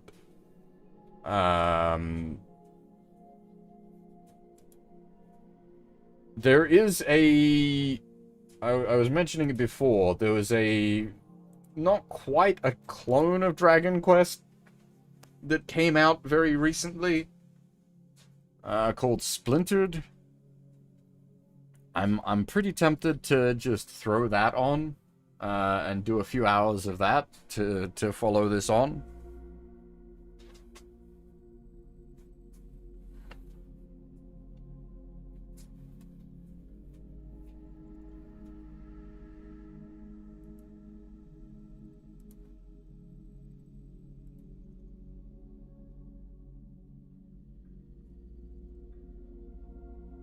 It's the concept is built around the randomizer, but yeah. But we are at we are at the 4-hour mark, so I'll need to take a break here. But I can yeah, I think I'll switch over to that. So just bear with me.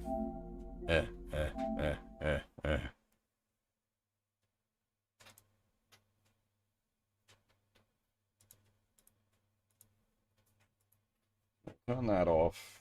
We'll grab this. Bother.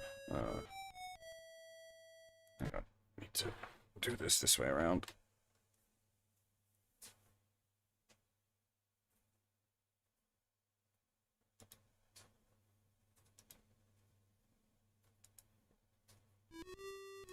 Yeah, I figure folks that are interested in Dragon Quest will be interested in this as well.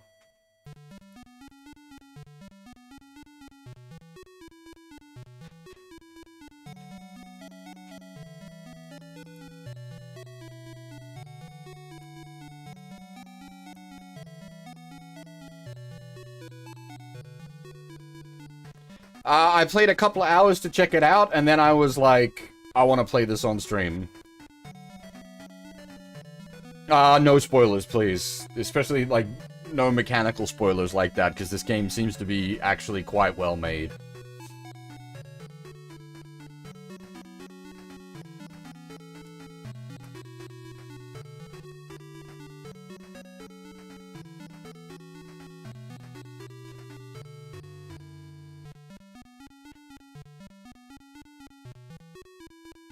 Like, I'm not normally like that anal about it with like mechanical spoilers kind of thing, but because of the way this game functions, I am gonna say please no mechanical spoilers.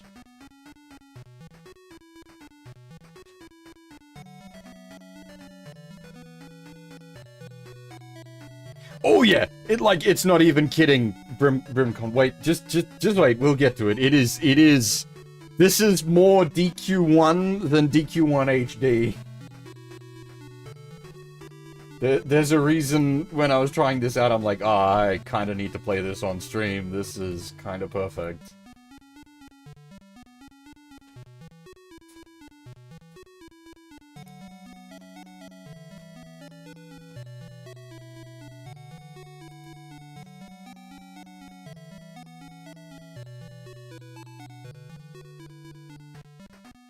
Now, I need to... okay, so I'm just gonna... can I do this... this way?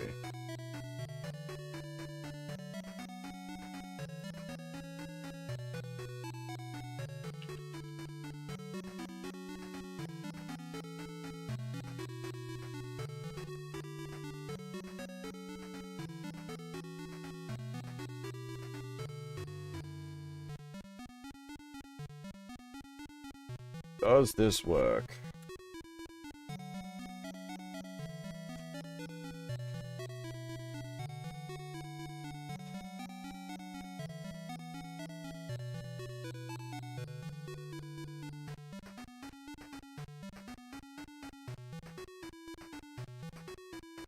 I'm trying something funky. Okay, it worked on Twitch. Did not work on YouTube. Damn. Alright, hang on.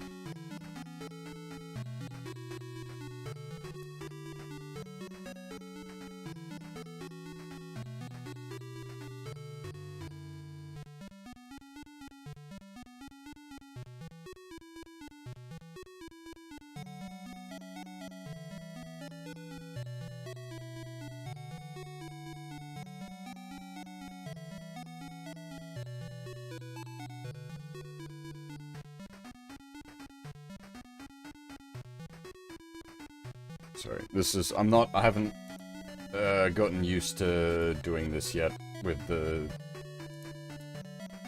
well, usually I don't do mid-flight game changes anyway, so this isn't something I would be used to.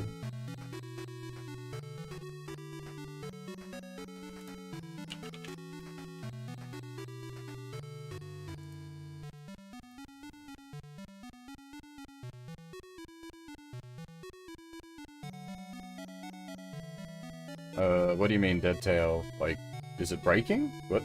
Is it not working over there? That would be unfortunate.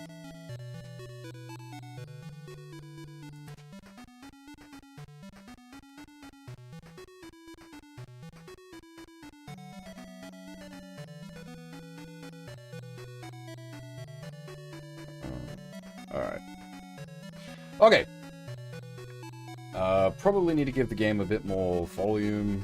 I was just playing this on my own time, so it's down at, like, my usual quiet levels.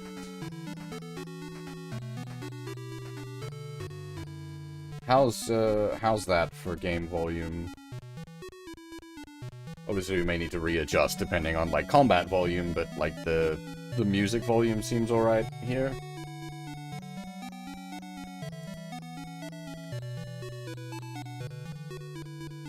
Cool. Alright.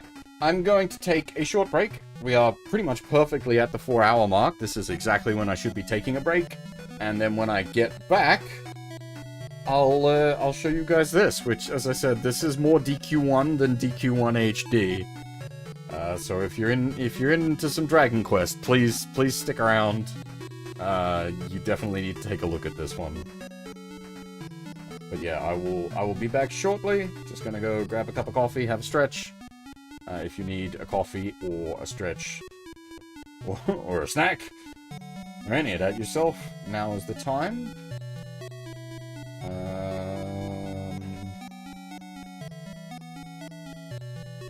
I will be right back.